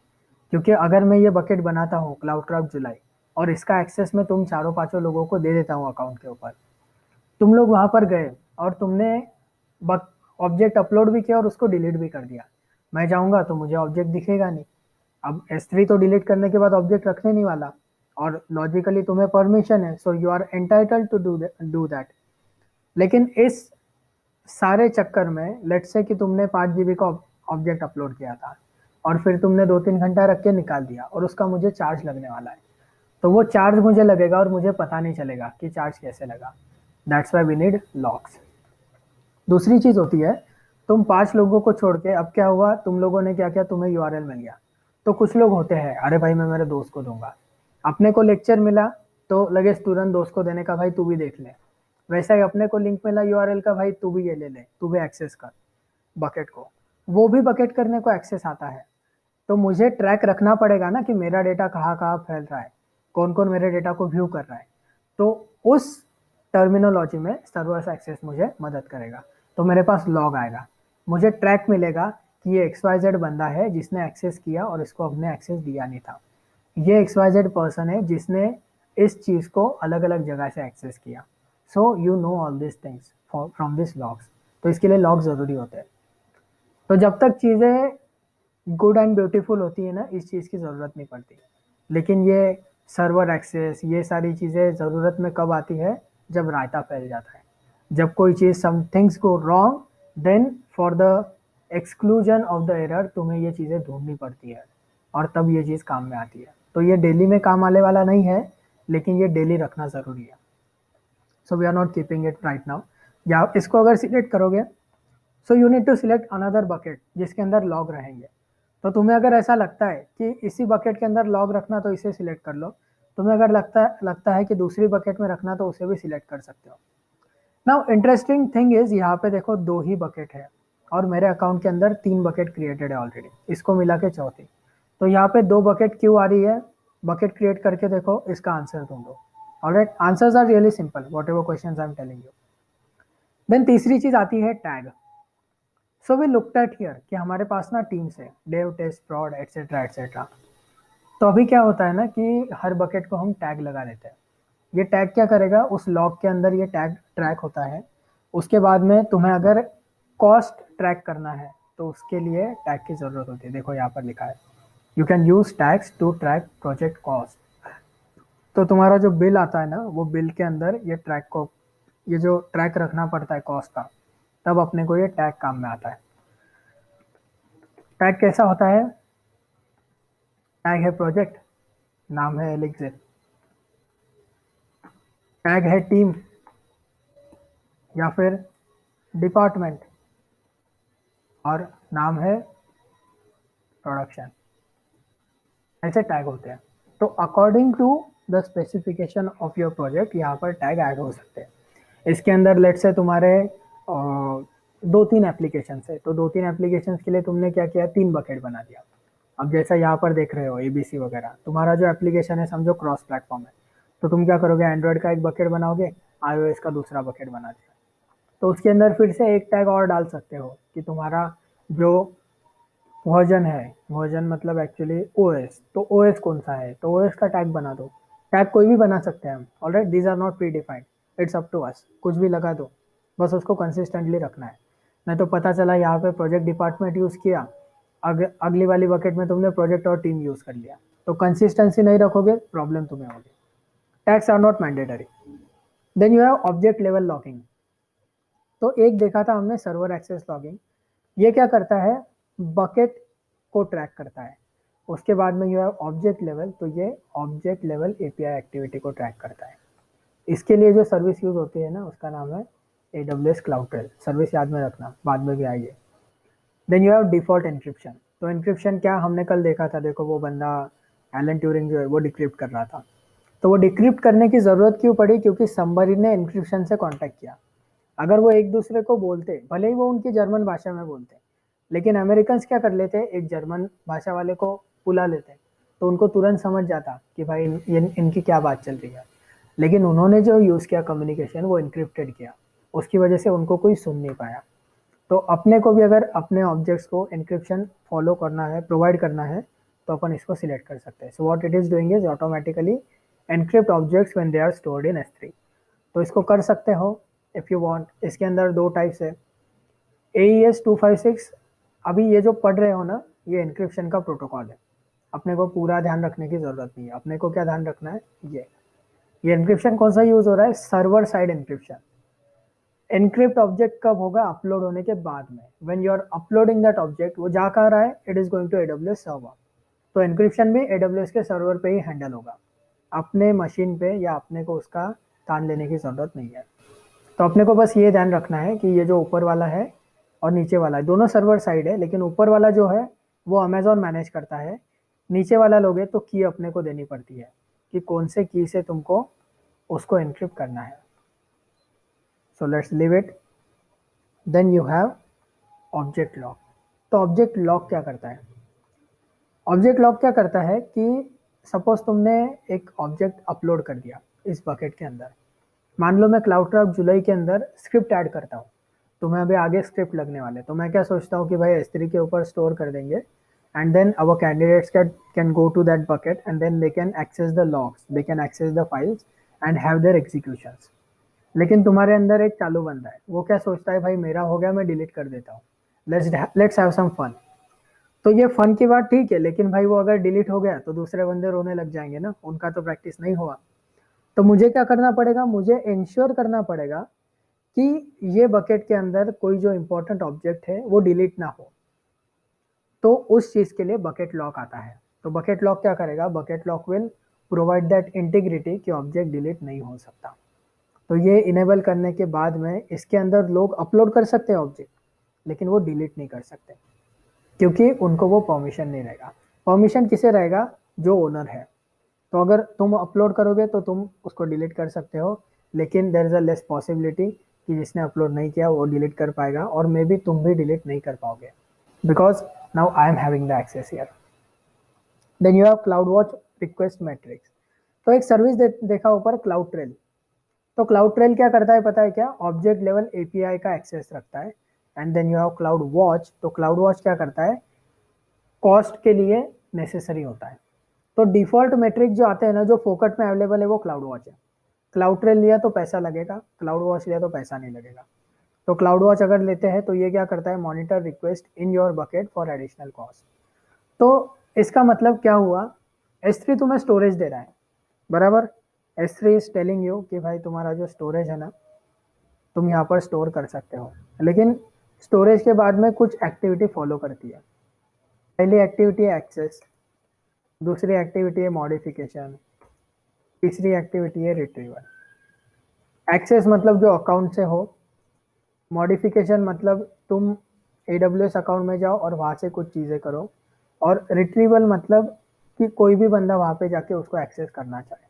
All right, and then distribution वगैरह वो भी रिक्वेस्ट के अंदर आएगा। तो जो रिक्वेस्ट पब्लिक से आएगी उसको रिक्वेस्ट बोलेंगे, जो अकाउंट से जाएगी उसको एक्सेस बोलेंगे।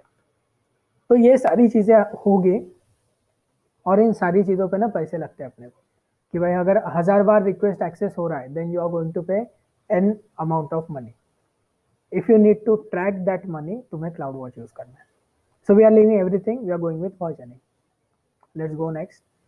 यहाँ पे इट इज टेलिंग अस कि ब्लॉक पब्लिक एक्सेस। तो हमारे बकेट का सिक्योरिटी यहाँ से स्टार्ट होता है। तो इसने क्या किया, इसने ये जो बकेट है इसको प्राइवेट कर दिया। इसका मतलब इस बकेट को कोई भी एक्सेस नहीं कर सकता। इसका मतलब क्या, मैं अगर यूआरएल तुम्हारे साथ शेयर करूँ तो भी तुम कुछ नहीं कर सकते। अगर तुम्हारे अकाउंट पे लॉगिन कर लो तो भी कुछ होगा नहीं, क्योंकि मैंने क्या किया, ब्लॉक ऑल पब्लिक एक्सेस कर दिया। फिर इसके अंदर दूसरी चीज़ आती है, इसको अगर डिसेबल कर दिया तो नीचे 4 ऑप्शन है। तो 4 ऑप्शन के अंदर क्या है, 4 ऑप्शन के अंदर अभी तीसरे ऑप्शन को देखो। तो ये क्या बोलेगा, access bucket object granted through new public bucket. All right, फिर ये बोल रहा है कि एनी पब्लिक बकेट। तो इन दोनों में न्यू एनी कॉमन है। तो ये क्या कर रहा है कि उस टाइप के रिक्वेस्ट को एक्सेस देगा, बाकियों को बंद कर देगा। तो ब्लॉक बेटर है कि ब्लॉक करो तो सब कुछ ब्लॉक कर दो। फिलहाल के लिए हम सब कुछ ब्लॉक करेंगे। उसके बाद में you have one additional thing, system permission. तो अब यहाँ पे 2 ऑप्शन है। It is telling S3 lock delivery group. तो S3 लॉक डिलीवरी ग्रुप क्या करता है, अपने बकेट का ट्रैक रखता है। यस, हाँ हाँ बिल्कुल, we are going to change it, we are going to make. उसके बाद तो चेंजेस नहीं रहे। नो, डिस्कस करते हैं आगे हम, बट ये चेंज हो सकता है। All right, so these are mutable. लेकिन देखो कैसा है कि अपने को एक स्टैंडर्ड प्रोसीजर फॉलो करना पड़ता है। मैंने जैसा बोला कि अपने को यहाँ पे ये गाइड शीट आया, तो ये गाइड शीट के अंदर बस नाम नहीं होता, प्रोजेक्ट का स्पेसिफिकेशन होता है। सो यू नो कि अपना जो प्रोजेक्ट है उसको जो एक्सेस है, वो एक्सेस के अंदर अपने साथ में काम करने वाले 12 लोग हैं। तो वो 12 लोगों के AWS अकाउंट को एक्सेस देना पड़ेगा। तो 12 लोगों के AWS अकाउंट को एक्सेस कैसे देते हैं, एक्सेस कंट्रोल लिस्ट को यूज करके। तो तब हम ये यूज करते हैं। ऑलराइट, तो ऐसा सेग्रीगेशन होता है। लेट्स से कि एक आधा बकेट है जिसके अंदर तुमने अपने वेबसाइट का डेटा स्टोर किया है ना, वेबसाइट डेटा इज पब्लिक। तो वेबसाइट डेटा को ब्लॉक ऑल पब्लिक एक्सेस नहीं करेंगे, उसको छोड़ देंगे। सो इसीलिए ये चीज़ें पहले आई है, क्योंकि पहले ही बकेट बनाते वक्त सारे सेटिंग ऐसे कर लो कि बाद में चेंज ना करना पड़े। But if you want you can change every setting. So let's go to object manage system permission. तो ये क्या बोल रहा है कि S3 लॉग डिलीवरी ग्रुप होता है।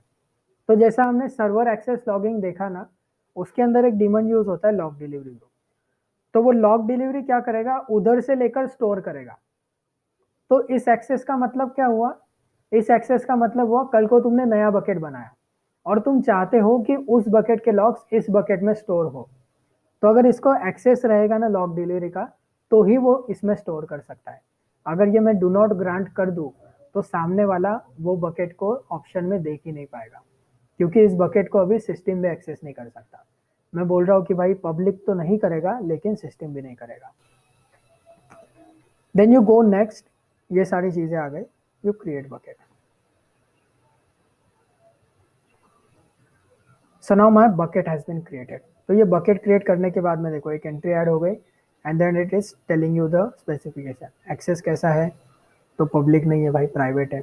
उसके बाद में what's the region and what's the time zone, ये सब क्या है। तो इसके ऊपर क्लिक करते हैं।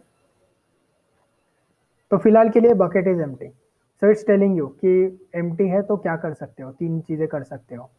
अपलोड करो, ऑब्जेक्ट प्रॉपर्टी सिलेक्ट करो, परमिशन सेट करो। प्रॉपर्टी परमिशन अलग अलग चीज़ें हैं। Then you have properties of the bucket, ये सब बकेट का चल रहा है। तो ये सब देखो हमको पहले ही मिला था। वर्जनिंग हमने इनेबल किया, बाकी सब हमने डिफॉल्ट बाय डिफॉल्ट बंद रखा है। एडवांस सेटिंग के अंदर object lock, tag, transfer, acceleration, ये सब हमने बंद कर दिया। Then you have permissions. Permissions के अंदर ये सब हमने ब्लॉक कर दिया, ब्लॉक ऑल पब्लिक एक्सेस किया है। तो हमने बात की थी कि एक्सेस कंट्रोल लिस्ट से हम क्या कर सकते हैं, यहाँ पर लोगो ऐड कर सकते हैं।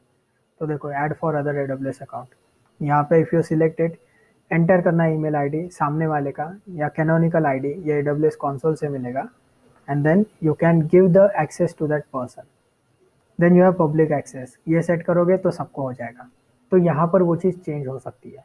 अगर मुझे इस बकेट को पहले मैंने प्राइवेट कर दिया, अब जाके पब्लिक करना है, तो मैं ये सिलेक्ट कर सकता हूँ। सिलेक्ट करने के बाद में कौन सा पब्लिक एक्सेस देना है वो सिलेक्ट करेंगे, सेव करेंगे, तो ये अपने को एरर देगा। एरर क्यों देगा वो इम्पोर्टेंट है। तो देखो ये हुआ नहीं, हुआ क्यों नहीं, इसने यहाँ पर एक वार्निंग देके रखा है। ये बोल रहा है कि भाई पब्लिक एक्सेस तुमने ब्लॉक करके रखा है, तो तुम अगर यहाँ पर एवरीवन करना चाहते हो, then first you need to go here and you need to, sorry, you need to go here and you need to disable this things. तो ये डिसेबल कैसे होगा, एडिट में जाने का, अनटिक कर देने का, डिसेबल हो गया। तो अब ये बकेट जो है तुम्हारी पब्लिक हो जाएगी। I am not making it public right now, थोड़ी देर बात करेंगे। Then you have policy editor. तो जो लोग कोडर वगैरह होते हैं ना, वो यहाँ पर कोड डालते हैं पॉलिसी का, तो अपने को इसकी ज़रूरत नहीं सीखने की भी। And then you have CORS configuration editor. CORS का फुल फॉर्म होता है क्रॉस ओरिजिन रिसोर्स एक्सेस। तो ये जो रिसोर्स का एक्सेस होता है ना, ये अपने को फिलहाल के लिए नहीं करना है। ये अगर तुम्हारे जो दो वेबसाइट्स है उनके अंदर कोई कॉन्फ्लिक्ट है, तो उसके अंदर लिए ये यूज़ होता है। क्योंकि लोग क्या करते हैं, वेबसाइट्स के ऊपर, उसके बाद में कंसोल के ऊपर ये चीज़ें रिस्ट्रिक्शन डाल के रखते हैं। So we are not using that also. Then you go to management. इस चीज़ को फिर से विजिट करते हैं ऑब्जेक्ट को अपलोड करने के बाद में, क्योंकि उसके लिए पहले ऑब्जेक्ट डालना पड़ेगा। So let's upload an object. तो मैं पहले ना एक ऑब्जेक्ट बना लेता हूँ, क्योंकि तुमको वर्जनिंग दिखाना है। Let me just create a text file.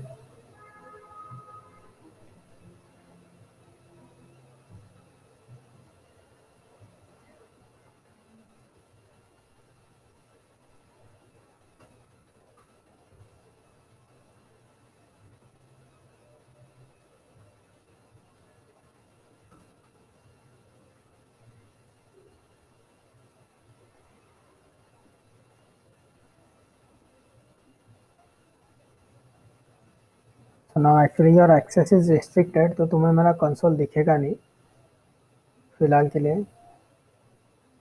But when I click on upload and I click on add files, तो फाइल ब्राउज़र ओपन होता है। So you are not able to see the file browser, लेकिन regular चीज़ में जैसा file browser open होता है वैसा ओपन होगा। तुम्हें लिस्ट दिखेगा फाइल्स का।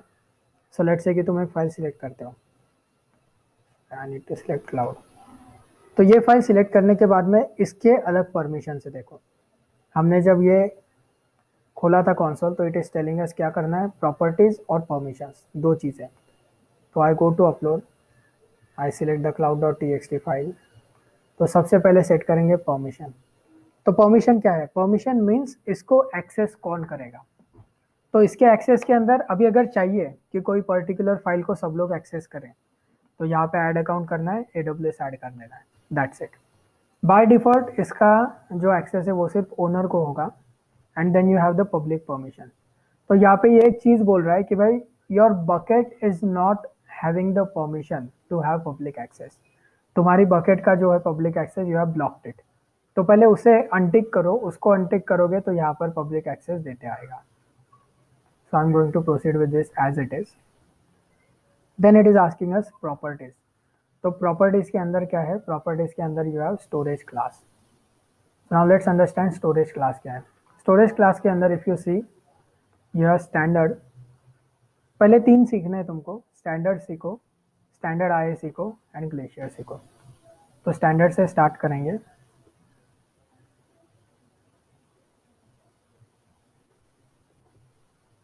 ये क्या है, ये दीज आर स्टोरेज टाइप्स।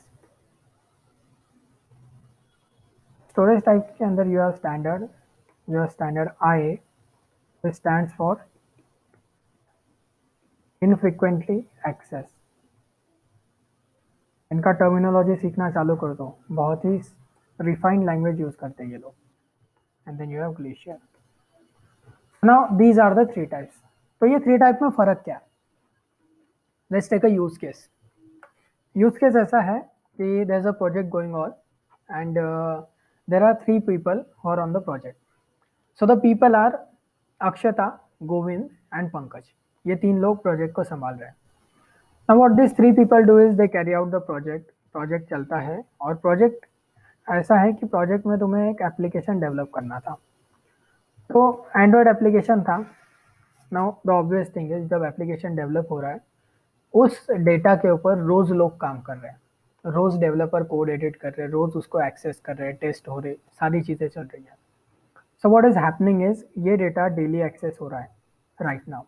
और डेली एक्सेस होते होते ये डेटा फ्रीक्वेंसी भी मेंटेन करेगा अपनी. दिन में 2-3 बार 100 बार भी यूज होगा. तो इसका एक्सेस है फ्रीक्वेंट.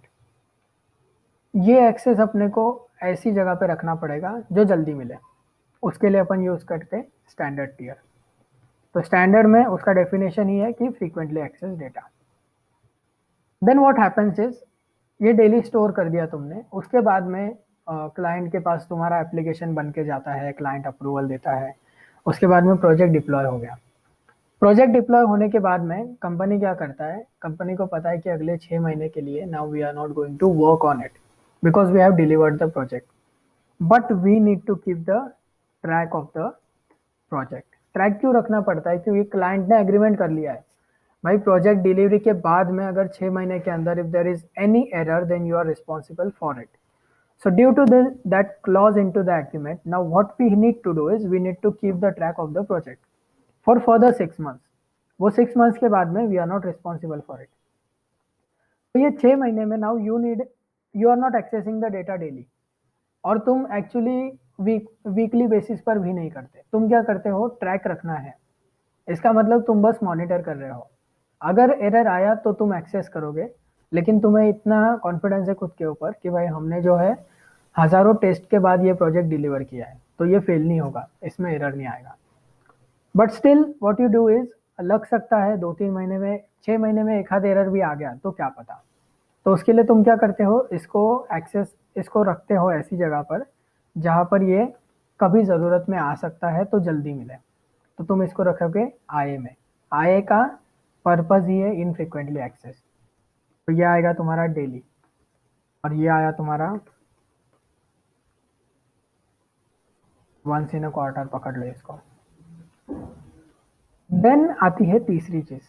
अब 6 महीने का ट्रैक खत्म हो गया और अब क्या है? अब तुम्हारा डेटा कुछ काम का नहीं है. लेकिन क्लाइंट ने देखो वो 7 साल वाला एग्रीमेंट तो अपने से करता है, तो उसने वैसे ही has made an agreement that you need to store the data for 5 years. Project तो डिलीवर हो गया लेकिन अभी 5 में से 1-1.5 साल 2 साल बाकी है. तो तुम क्या करोगे? तुम उसको स्टोर करके रखोगे. तो स्टोर करना है लेकिन यूज करना है क्या? नहीं करना. पैसे भी ज्यादा गंवाने नहीं है. तो तुम्हें ऐसा स्टोरेज चाहिए जो भाई सबसे भद्दा हो लेकिन चीज को स्टोर करके रखे, सबसे सस्ते में मिले. तो फिर ये सस्ता और टिकाऊ मिलेगा तुम्हें ग्लेशियर. तो इसके अंदर जो डेटा होता है ना उसे बोलते हैं आर्काइव. तो ये एक्चुअली आर्काइव होता है, मतलब कोमा में जाने से एक स्टेज पहले ही है. We are not using it, we are not using this data, we are just storing it for the sake of compliance. So S3 glacier use होता है आर्काइवल के लिए. तो ये 3 टाइप है और ये 3 टाइप में हमें डेटा रखना पड़ता है. नाउ द थिंग इज ये यहाँ पे रखा क्यों? तो इसका रीजन ऐसा है कि 3 लोगों ने प्रोजेक्ट किया. प्रोजेक्ट के अंदर कौन था? पंकज, गोविंद, अक्षय था. कुछ दिनों के बाद ऐसा हुआ कि now Pankaj has left the project, Pankaj has left the company. Pankaj company छोड़ के चला गया. देन पंकज की जगह पे now Yash has join the company. Yash join करता है, यश टीम पे आता है and then Yash is a curious guy. तो इसने क्या किया पता है क्या? इसने पहले के प्रोजेक्ट्स वगैरह देखना शुरू किया and then during that thing इसको एक पता चले कि भाई अभी वाला जो कॉस्ट है और जो पहले वाला कॉस्ट है इनमें फर्क है. तो पहले का जो प्रोजेक्ट था ना उसके अंदर इसे लगा कि भाई there is some mismatch there is some झोल गोइंग ऑन. किसी ने तो कुछ तो जुगाड़ बिठाया यहाँ पर. तो यश क्या करता है? यश जाता है and Yash talks to the senior. So let's say कि शुभम अपर लेवल पर है. तो यश शुभम से बात करता है that I am having this intuition कि इसके अंदर कुछ रॉन्ग है, ऐसा वैसा ये वो, तो शुभम बोलेगा भाई तू अगर कभी भी आएगा और ऐसा बोलेगा तो मैं तुझे एक्सेस नहीं दे सकता किसी भी प्रोजेक्ट का, because that project was before you, तेरे को उसका एक्सेस है भी नहीं और वो प्रोजेक्ट अभी बंद है। But then what Yash does is, Yash क्या करेगा, जो कॉस्ट के जो 2-3 बिल रहेंगे ना वो बिल बताएगा शुभम को। तो अब शुभम क्या दे रहा है, प्रूफ। अभी शुभम दे रहा है इंफॉर्मेशन जिसको कोई डिनाई नहीं कर सकता। अभी यश के पास पावर ऑफ डेटा है, तो डेटा को शुभम को मानना पड़ेगा। So ultimately what Shubham does is, all right, ठीक है, I also agree that there is a discrepancy in this cost projection. So let's give you access to the data, but you have only 7 days of access. 7 दिन के अंदर if you can deliver anything, I will keep your access. Otherwise you will not have anything. Then Yash को access मिला। अब access मिलने के बाद में व्हाट यश डिड इज, उसने ग्लेशियर के डेटा को एक्सप्लोर किया। उसने एक बार, कॉस्ट लगता है, देखो ग्लेशियर के डेटा को एक्सेस करने को कॉस्ट एडिशनल लगती है। It is cheaper to access standard data than glacier data, क्योंकि इसको तुमने स्टोर करते वक्त क्या बोला भाई, आर्काइव करना है, और अब तुम किसी को कोमा में डालने के बाद बोल रहे हो कि नहीं भाई ये कोमा में नहीं चाहिए, इसको तो दौड़ाना है, तो कोमा से बाहर लाने के लिए ज़्यादा पैसे लगेंगे। उसी तरह से पैसे लगे, यश ने पैसे लगने तो कंपनी ने लगने दिया, लेकिन बाद में पता चला कि actually Pankaj was doing some fraud there. So Pankaj was creating a scam, and वो स्कैम इतना इंटेलिजेंट था that no one, even company client किसी ने नोटिस नहीं किया। एवरीथिंग वेंट स्मूथली, और पंकज तो अभी कंपनी छोड़ के भी चला गया। सो बेसिकली कंपनी का कुछ होगा नहीं, और कंपनी पंकज पे एक्शन भी लेगी नहीं। क्यों नहीं लगी, क्योंकि पहले उनको क्लाइंट के साइड को ये मानना पड़ेगा कि हमारे बंदे ने गलती किया, और अगर वो ये मानते हैं तो उन्हें क्लाइंट को पेनल्टी पे करना पड़ेगा, क्योंकि क्लाइंट पेनल्टी मांगता है हर गलती के लिए। Every mistake that you make is going to create an impact on the company. तो उस इम्पैक्ट के लिए कंपनी कभी मानती नहीं है, लेकिन कंपनी को एक अभी सबक मिल गया कि भाई अगर किसी बंदे को तुम एक्सेस दे रहे हो तो वो देख के दो, और उन्हें ये भी पता चल गया कि ग्लेशियर का डेटा इंपॉर्टेंट है। सो this is one of the points कि वो जो क्लाइंट बोलता है ना कि 5 साल का टाइप करो, 7 साल का टाइप करो, तो वो पागल नहीं है। He is actually a sensible and intelligent guy, that is why वो हर क्लॉज पढ़ पढ़ के डालते हैं वहाँ पर। एंड नाउ वो ग्लेशियर का डेटा था, इसीलिए यश को एक्सेस मिल सका, एंड दैट इज वाई उसको सारी चीज़ें पता भी चली। अगर ग्लेशियर का डेटा नहीं होता तो वो देखता है कि भाई बिल में डिस्क्रिपेंसी है, वो शुभम के पास जाता है, but no one can do anything. किसी को कभी पता ही नहीं चलेगा कि क्या फ्रॉड हुआ। तो actually it is a fall back. अब इसके अंदर this case study is fast forward. इसके अंदर बहुत सारे डिपार्टमेंट होते हैं। Alright, so you have financial audit department, you have technical audit department. उनके लिए सेपरेट लॉग मेंटेन करने पड़ते हैं, और उनके लिए सेपरेट डेटा रखना पड़ता है। तो वो डेटा यहाँ पर स्टोर होता है। यहाँ पर तुम्हें यूज केसेस भी मिलेंगे, हर एक डेटा हर एक स्टोरेज का टाइप किस डेटा के लिए यूज होगा। Alright, so first of all standard आया और ग्लेशियर समझ लो। एक बार ये समझ गया, प्रैक्टिकल हो गया, तो बाद में इन बाकी के जो 4 टाइप्स है इनको आराम से समझ जाओगे। तो इतना क्लियर पहले तुम्हारे दिमाग में होना जरूरी है। तो हम स्टोर करेंगे स्टैंडर्ड में, बिकॉज हम उसको अभी तुरंत एक्सेस करने वाले 2 मिनट में। Then you have again encryption. अगर डेटा को एन्क्रिप्ट करना है तो सर्वर साइड से कर दो, या फिर केएमएस लोगे तो खुद देना पड़ेगा, तो हम कुछ कर नहीं रहे। मेटा डेटा अगर कुछ देना है तो ये देखो, ये मेटा डेटा यहाँ पर अभी तुम्हारे पास में सर्टन वैल्यूज है, तो ये वैल्यूज तुम यहाँ पर डाल सकते हो। So we are not doing that, we are just taking the standard, moving ahead, let's upload this. So now my object is uploaded. अब मेरा ये जो ऑब्जेक्ट है इसको मुझे देखना है, हाउ डज इट लुक। तो मैं अगर ओपन करता हूँ, this is my object URL, इसको अगर मैं क्लिक करूंगा ना, then it is giving me an error. Error क्या है कि ये जो ऑब्जेक्ट है इसको तुम एक्सेस नहीं कर सकते। Remember this error format. अगर ये एरर फॉर्मेट कहीं भी मिलता है किसी भी वेबसाइट के ऊपर, तो दिमाग में क्लिक हो जाना चाहिए कि ये एरर जो है, ये एरर का फॉर्मेट S3 का है। तो ये एरर फॉर्मेट आया, इसका मतलब डेटा S3 के ऊपर रिसाइड कर रहा है, और ये तुम्हें अच्छी अच्छी कंपनीज का डेटा मिलेगा। ऑलराइट, बहुत सारी कंपनीज इसको यूज करती है। So you need to have the customer knowledge of cloud also. तो लेट्स कट दिस, और अभी हमको क्या करना है, अभी हमको इसे एक्सेस करना है। एक्सेस कैसा करेंगे, योर प्रॉपर्टीज, इनमें तो कुछ चेंज हमें करना नहीं है। योर परमिशंस, इनमें हमें चेंज करना है। तो यहाँ पे भी देखो एवरीवन है, लेकिन ये एवरीवन फिर से करने नहीं देगा। ये क्या बोलेगा कि भाई public settings are turned on for this bucket, तो पहले उधर जाओ। So now what we do is we click on our bucket name, we go to the permissions tab, we edit this and we untick this। Untick करने के बाद में save करना है and you need to confirm here. अब देखो ये तुम्हें ना हर जगह पर आता है, तो कंफर्म करने के लिए अलग अलग चीज़ें वो मांगता है। कभी वो बोलेगा कंफर्म लिखो, कभी बोलेगा डिलीट लिखो, कभी बोलेगा कि ऑब्जेक्ट का नाम लिखो, according to the operation that you are performing confirmation के टाइप से। ऑलराइट, तो देयर वाज अ गर्ल जिसको एक्चुअली ये एरर आया, तो यहाँ पर कंफर्म लिखा था, उसने कंफर्म लिखा ऐसे। देखो जैसे मैंने सी कैपिटल लिखा, ये गायब हो गया यहाँ से कंफर्म। तो अब इसका रेजोल्यूशन करने के लिए उसको 3 दिन लग गए। Alright, so she took the screenshot, उसने ग्रुप के ऊपर शेयर किया and then I am not getting this. तो अगर ऐसे एरर आते हैं तो अपने को कुछ चीज़ें ट्राई करनी है। सबसे पहले क्या करना है, पढ़ना है। We just need to read. अपन इतने अनपढ़ नहीं है कि अपने को ये ना समझे कि यहाँ पे क्या लिखा है। सो it is telling you type confirm in the field into the italics. तो उसने बोला कि क्या लिखना है, अपने को वही लिखना है। यू नीड टू कन्फर्म, वो सेव हो जाएगा। ऑलराइट, वो आगे बढ़ने देगा। अगर इसके अंदर अपन अपना कुछ शान पत्ती करेंगे, तो शान पत्ती किसी को भी पसंद होती नहीं है। ऑलराइट, तो वो कंसोल को भी पसंद नहीं। So just you need to do as it is telling you. Confirm दिया, कर दिया, नाउ इट इज डन।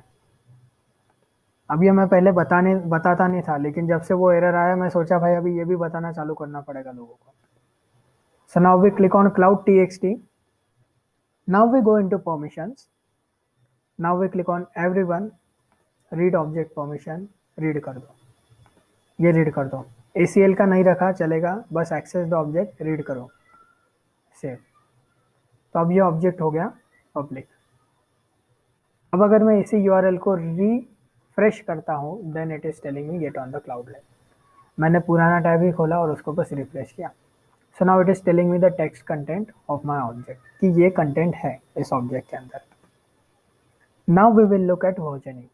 तो अब देखो यहाँ पर वर्जनिंग ऑन करने की वजह से ना एक ड्रॉप डाउन आ गया and it is telling me latest version. So what I am doing going to do now is I will go to my text editor और मैं वहाँ पर कुछ चेंजेस करूँगा इस फाइल के अंदर।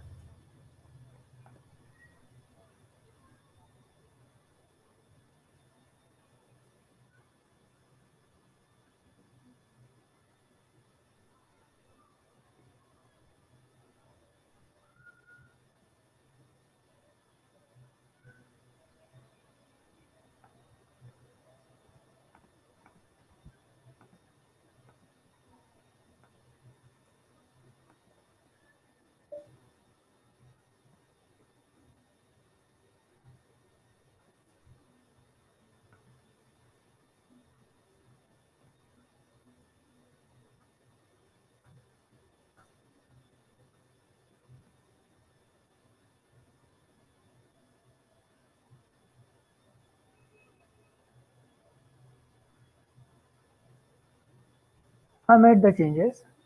Now I click on upload, add files, and I upload the same file. Same file with same permission मैं भी ऐड करूँगा। So now if you look at this, अभी मुझे यहाँ पर ग्रांट पब्लिक एक्सेस आ रहा है। देखो पहले ये मुझे ये ड्रॉप डाउन नहीं दे रहा था क्योंकि मेरा बकेट का परमिशन ऑन नहीं था। As soon as I made the transition into bucket permission, अब मुझे यहाँ पर डायरेक्टली पब्लिक करने का ऑप्शन आ रहा है। व्हाट दिस मीन्स इज मुझे वहाँ जाकर एवरीवन करने की ज़रूरत नहीं है, वो यही से हो गया while the upload is going on. Object year भी वही रखना है and just upload it. So now my upload is successful. कैसे समझा? पहली बात तो नीचे देखो तुम्हें लॉग मिलता है कि ऑपरेशन कैसा चल रहा है। So you have success, you have errors, you have in progress, जो भी है। Then when you click on the object, फिर से लेटेस्ट वर्जन पर क्लिक करना है। तो अब देखो यहाँ पे दो चीज़ें आ गई, you have latest version and you have older version. अब अगर मैं इस लिंक पर क्लिक करूँगा, नाउ लुक एट दिस, मेरा वर्जन रिफ्रेश हो गया। सो नाउ लिंक सेम है। अगर मैं पुरानी लिंक को भी रिफ्रेश करूँगा ना, तो वो नया कंटेंट देगा क्योंकि ये हमेशा लेटेस्ट वर्जन के ऊपर चलेगा। नाउ लेट्स से कि तुम्हें लेटेस्ट वर्जन की जगह पुराना वर्जन चाहिए। So you click here, you click on this, and you click on object URL. अब देखो इसका ना एक वर्जन आईडी तैयार हो गया और ये वर्जन आईडी का you have a new URL now. So you click on it and you have the older version. इसको कितनी भी बार रिफ्रेश कर लो ये पुराना ही बताएगा, और जो तुम्हारा पहले का यूआरएल था उसको रिफ्रेश करो वो नया बताएगा। So that's the use of versioning here. अब अगर डिलीट करना है तो इसको यहाँ से डिलीट कर सकते हो। इसको अभी लेटेस्ट डिलीट हो गया, अब ऑटोमेटिकली ये वर्जन आईडी जो है ये वाला लिंक ही तुम्हें देगा, तो ये पुराना ही तुम्हें दे रहा है। ऑलराइट, प्रॉपर्टीज के अंदर now you have the storage class वगैरह जो भी था वो यहाँ पर जैसे का वैसा हो गया ऐड। अब तुम्हें अगर बाद में ऑब्जेक्ट लॉक करना है तो देखो ऑब्जेक्ट लॉक डिसेबल्ड है बकेट के लिए, लेकिन अगर तुम्हें करना हो तो तुम्हें ये ऑब्जेक्ट लॉक पहले इनेबल करना पड़ेगा। ऑलराइट, तो object lock is the only setting जो चेंज होता नहीं है। जैसे हमने देखा वर्जनिंग चेंज हुआ, ब्लॉक ऑल चेंज हुआ, एनक्रिप्शन चेंज हुआ, मेटा डेटा चेंज हुआ, ये पब्लिक एक्सेस प्राइवेट एक्सेस भी चेंज हुआ, लेकिन ऑब्जेक्ट लॉग ये बोल रहा है कि भाई ये जो है ये फर्स्ट इनेबल्ड होना चाहिए बकेट के ऊपर। अगर तुमने बकेट के ऊपर नहीं किया देन तुम्हें S3 को कांटेक्ट करना पड़ेगा, क्योंकि ये बकेट क्रिएशन के बाद सपोर्ट नहीं करता। Then you have tags, tag add कर सकते हो अभी भी। स्टोरेज क्लास स्टैंडर्ड सिलेक्ट कर दिया है हमने, तो there is nothing about it. Encryption भी हमने सेट नहीं किया है, एनक्रिप्शन अगर करना चाहे तो एनक्रिप्शन हमें देखना पड़ेगा। And then you have meta data, तो एग्जिस्टिंग ऑब्जेक्ट को एनक्रिप्शन अप्लाई नहीं होगा, encryption will be applied to the new object, लेकिन हो सकता है। Permissions we have done. Now let's go back and यहाँ पर एक बटन है देखो, मेक पब्लिक। तो अगर अपने को परमिशन में जाके यहाँ पर एवरीवन ना करना हो, so what you can do, other thing is overview में ही मेक पब्लिक पर क्लिक कर दिया तो इट डज सेम थिंग। तो अब तुम्हारे पास 3 वेज है। फर्स्ट वे इज अपलोड करते वक्त ही उसको मेक पब्लिक कर दो। दूसरा वे है परमिशन में जाके एवरीवन सिलेक्ट करो। Third way is make public from the overview menu. Alright, then now it is giving you the refresh format, ये वाला। अब इसको कॉपी करते हैं,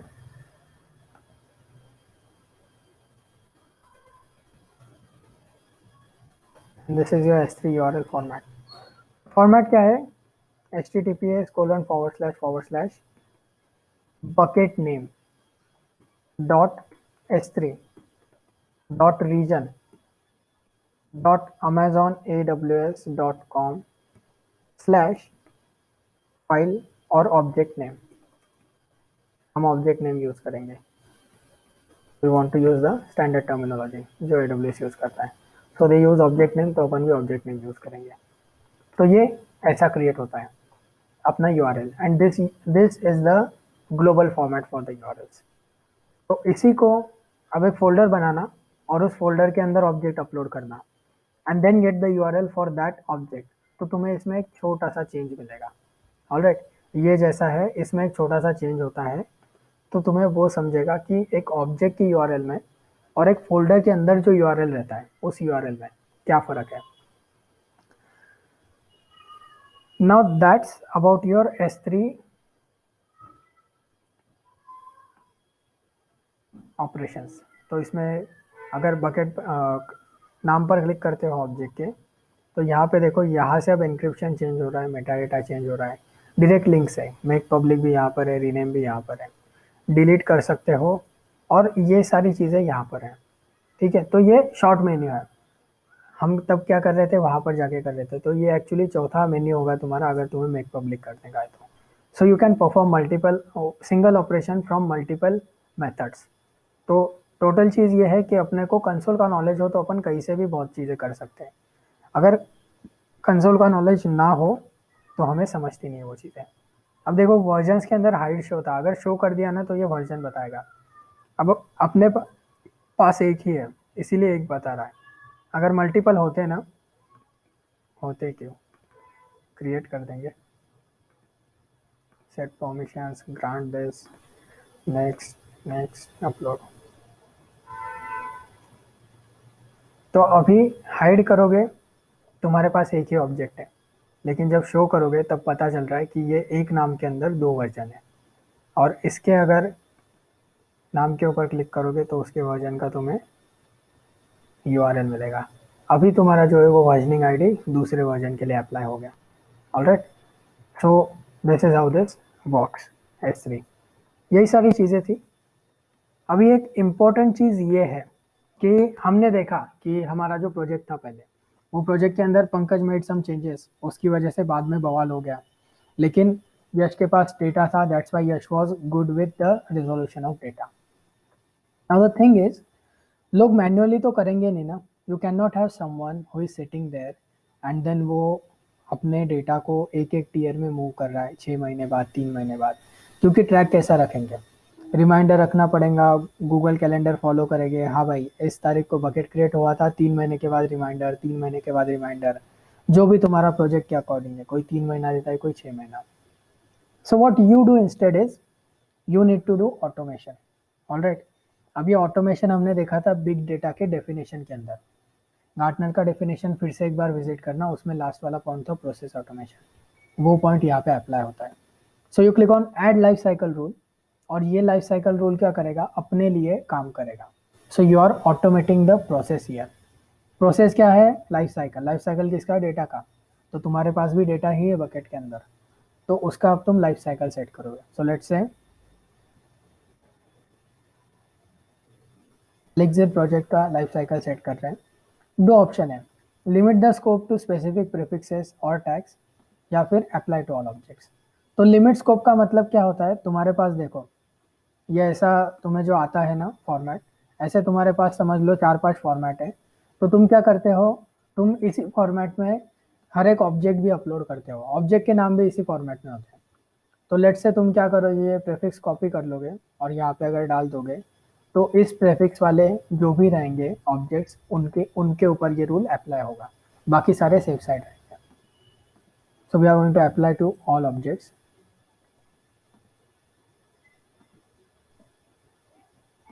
next, then now you have storage class. अब स्टोरेज क्लास के अंदर दो टाइप है, करंट वर्जन और प्रीवियस वर्जन। ये इसके लिए ऑन है क्योंकि हमने वर्जनिंग जाके ऑन कर दिया। तो वर्जनिंग ऑन होने की वजह से क्या, हर ऑब्जेक्ट की दो स्टेट है। समझो तुम्हारे पास 10 ऑब्जेक्ट है, और 10 ऑब्जेक्ट के तुम्हारे पास 25 कॉपीज है। 25 कॉपीज मतलब क्या, 20 ऑब्जेक्ट है जो डबल डबल है, दो दो वर्जन, और सॉरी 10 ऑब्जेक्ट है जो दो दो बार है, और 10 ऑब्जेक्ट है जो जिनके अंदर कोई 3 बार है, कोई 2 बार है, ऐसे अलग अलग वर्जन है तुम्हारे पास। तो बेसिक उनका स्पेसिफिकेशन क्या है? दो ही है, एक तो करंट वर्जन होगा या तो पुराना होगा। करंट है तो एक होगा, दो हो, एक ही होगा, और प्रीवियस है तो दो होंगे, चार होंगे, 10 होंगे, डजेंट मैटर, वो सब प्रीवियस में आ गए। तो तुम्हें स्टोरेज क्लास ट्रांजिशन अप्लाई करना है। तो हम करंट वर्जन के ऊपर अप्लाई करते हैं। When you click on current version, it tells you कि for current version of object add transition. Add transition के ऊपर क्लिक करना है। Now it is telling you transition कौन सा है, सिलेक्ट द ट्रांजिशन। अब इसके अंदर you are again getting all those options for the storage classes. तो ट्रांजिशन जो होता है वो स्टोरेज क्लास का होता है। तो हम क्या करेंगे, हमारा डेटा इसीलिए हमने स्टैंडर्ड में रखा था, क्योंकि ट्रांजिशन हमेशा लोअर क्लास के ऊपर होता है, अपर क्लास में ट्रांजिशन नहीं होता। अगर तुमने पहले ही क्रिएट करते वक्त स्टैंडर्ड आए सिलेक्ट कर लिया, तो स्टैंडर्ड आए में से स्टैंडर्ड में नहीं जा सकते। Alright, this is one way street. तो वन वे कैसा जाएगा? लोअर टाइप ऑफ स्टोरेज की तरफ। तो ये दूसरा स्टोरेज है, स्टैंडर्ड इनफ्रीक्वेंट एक्सेस। तो अब इसने 30 दिन पॉपुलेट कर लिया, इसको 3 दिन करके देखो, तो ये बोलेगा कि there is a minimum limit of 30 days which is required before the transition. So तुम 30 के ऊपर यहाँ पे 32, 33, 66 कुछ भी लिखो, दैट इज वैलिड, लेकिन 30 से नीचे नहीं लिख सकते। तो हम लोअर लिमिट 30 लिख देंगे, 60 लिख दो, लिखने के लिए क्या जाता है, तुम कुछ भी लिख सकते हो। Then you click on add transition. Add transition के बाद में अब देखो स्टैंडर्ड आया गायब हो गया, क्योंकि नीचे वाले क्लास में जाना है। तो अब ग्लेशियर सिलेक्ट करेंगे, हमारा तीसरा ग्लेशियर था। तो अब ग्लेशियर ने क्या किया, यहाँ पर 90 लेके आया, इसको 30 करके देखो, तो ये ऊपर एरर देगा। एरर क्या दिया, अब बोल रहा है कि 30 दिन लगेंगे, तो हमने भी 30 दिया है, लेकिन फ़र्क ये है कि it is telling 30 days after creation, और यहाँ पर जो है ये बोल रहा है 30 डेज आफ्टर द ट्रांजिशन। ठीक है, तो यहाँ पर तुम्हें 60 लिखो, तो 60 के बाद भी ये तुम्हें एरर देगा, क्योंकि जो ट्रांजिशन है वो ट्रांजिशन 60 डेज तो पहले टीयर में रहेगा, 60 डेज स्टैंडर्ड में रहेगा, 60 के बाद स्टैंडर्ड आई में आएगा और उसके बाद 30 दिन रहना चाहिए। तो इसने वैल्यू भी दिया कि मस्ट बी ग्रेटर देन और इक्वल टू 90। तो इसमें 90 करो तो अब उसने माना। ठीक है, इसका ना जो पुराना यूआई था वो बहुत कूल था, क्योंकि पुराने यूआई में ना दे would have a UI representation of how the object would proceed. तो लेकिन उन्होंने वो यूआई बंद कर दिया, तो अभी ये भद्दा वाला, इसमें समझने को थोड़ा टाइम लगता है। उसके अंदर वो एक्चुअली अपने को फ्लो बताता था ग्राफ के ऊपर कि 30 दिन के बाद यहाँ जाएगा, 30 दिन के बाद वहाँ। तो अब इसको समझने के लिए मैं तुम्हें बना देता हूँ वो।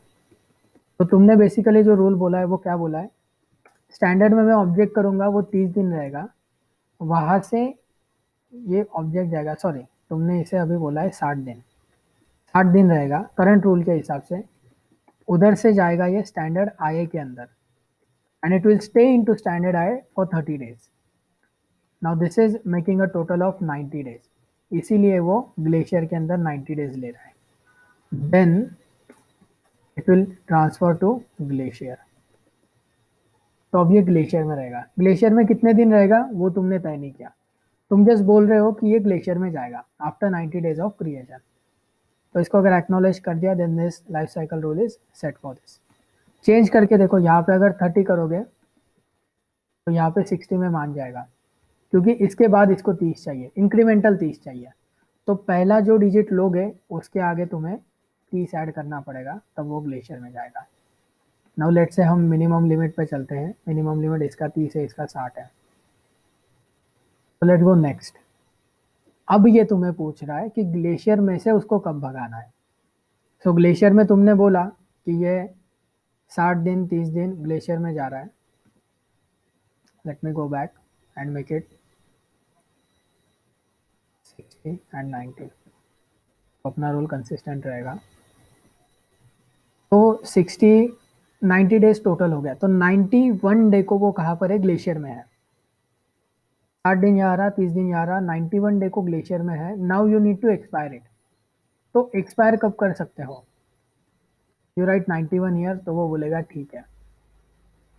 90 से कम अगर लिखोगे तो वो बोलेगा कि ग्रेटर देन और इक्वल टू 91 चाहिए, क्योंकि जब ग्लेशियर में जाएगा उसके तुरंत बाद वो डिलीट हो सकता है।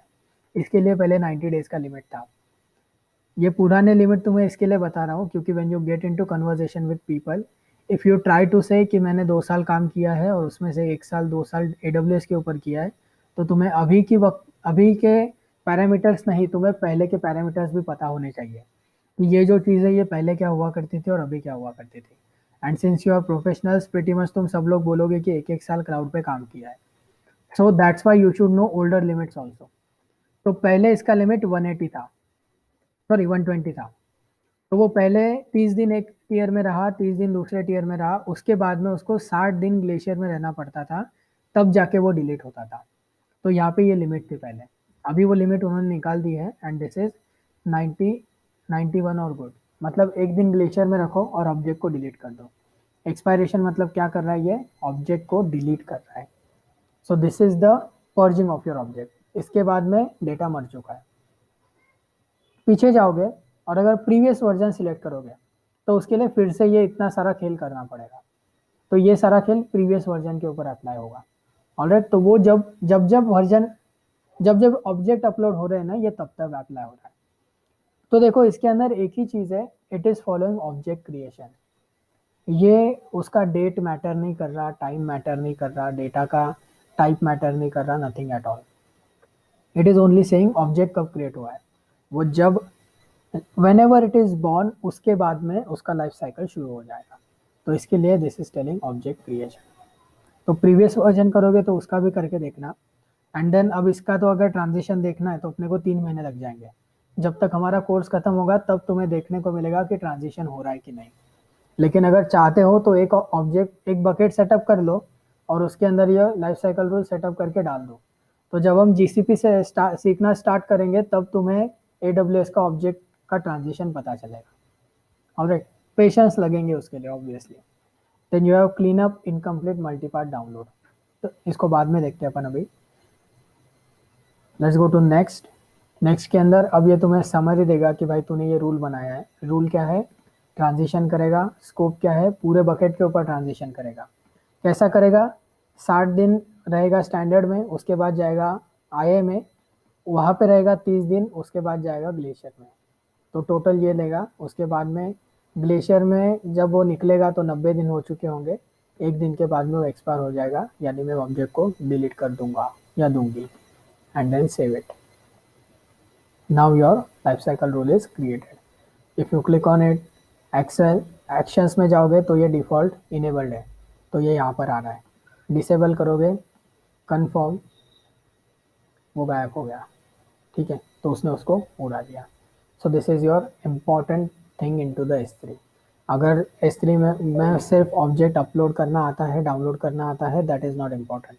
इम्पॉर्टेंस इज उसके ऊपर लाइफ साइकिल रूल करने आते हैं क्या, वर्जनिंग आता है क्या। So these are all corporate implementation scenarios. So we are covering the scenarios along with.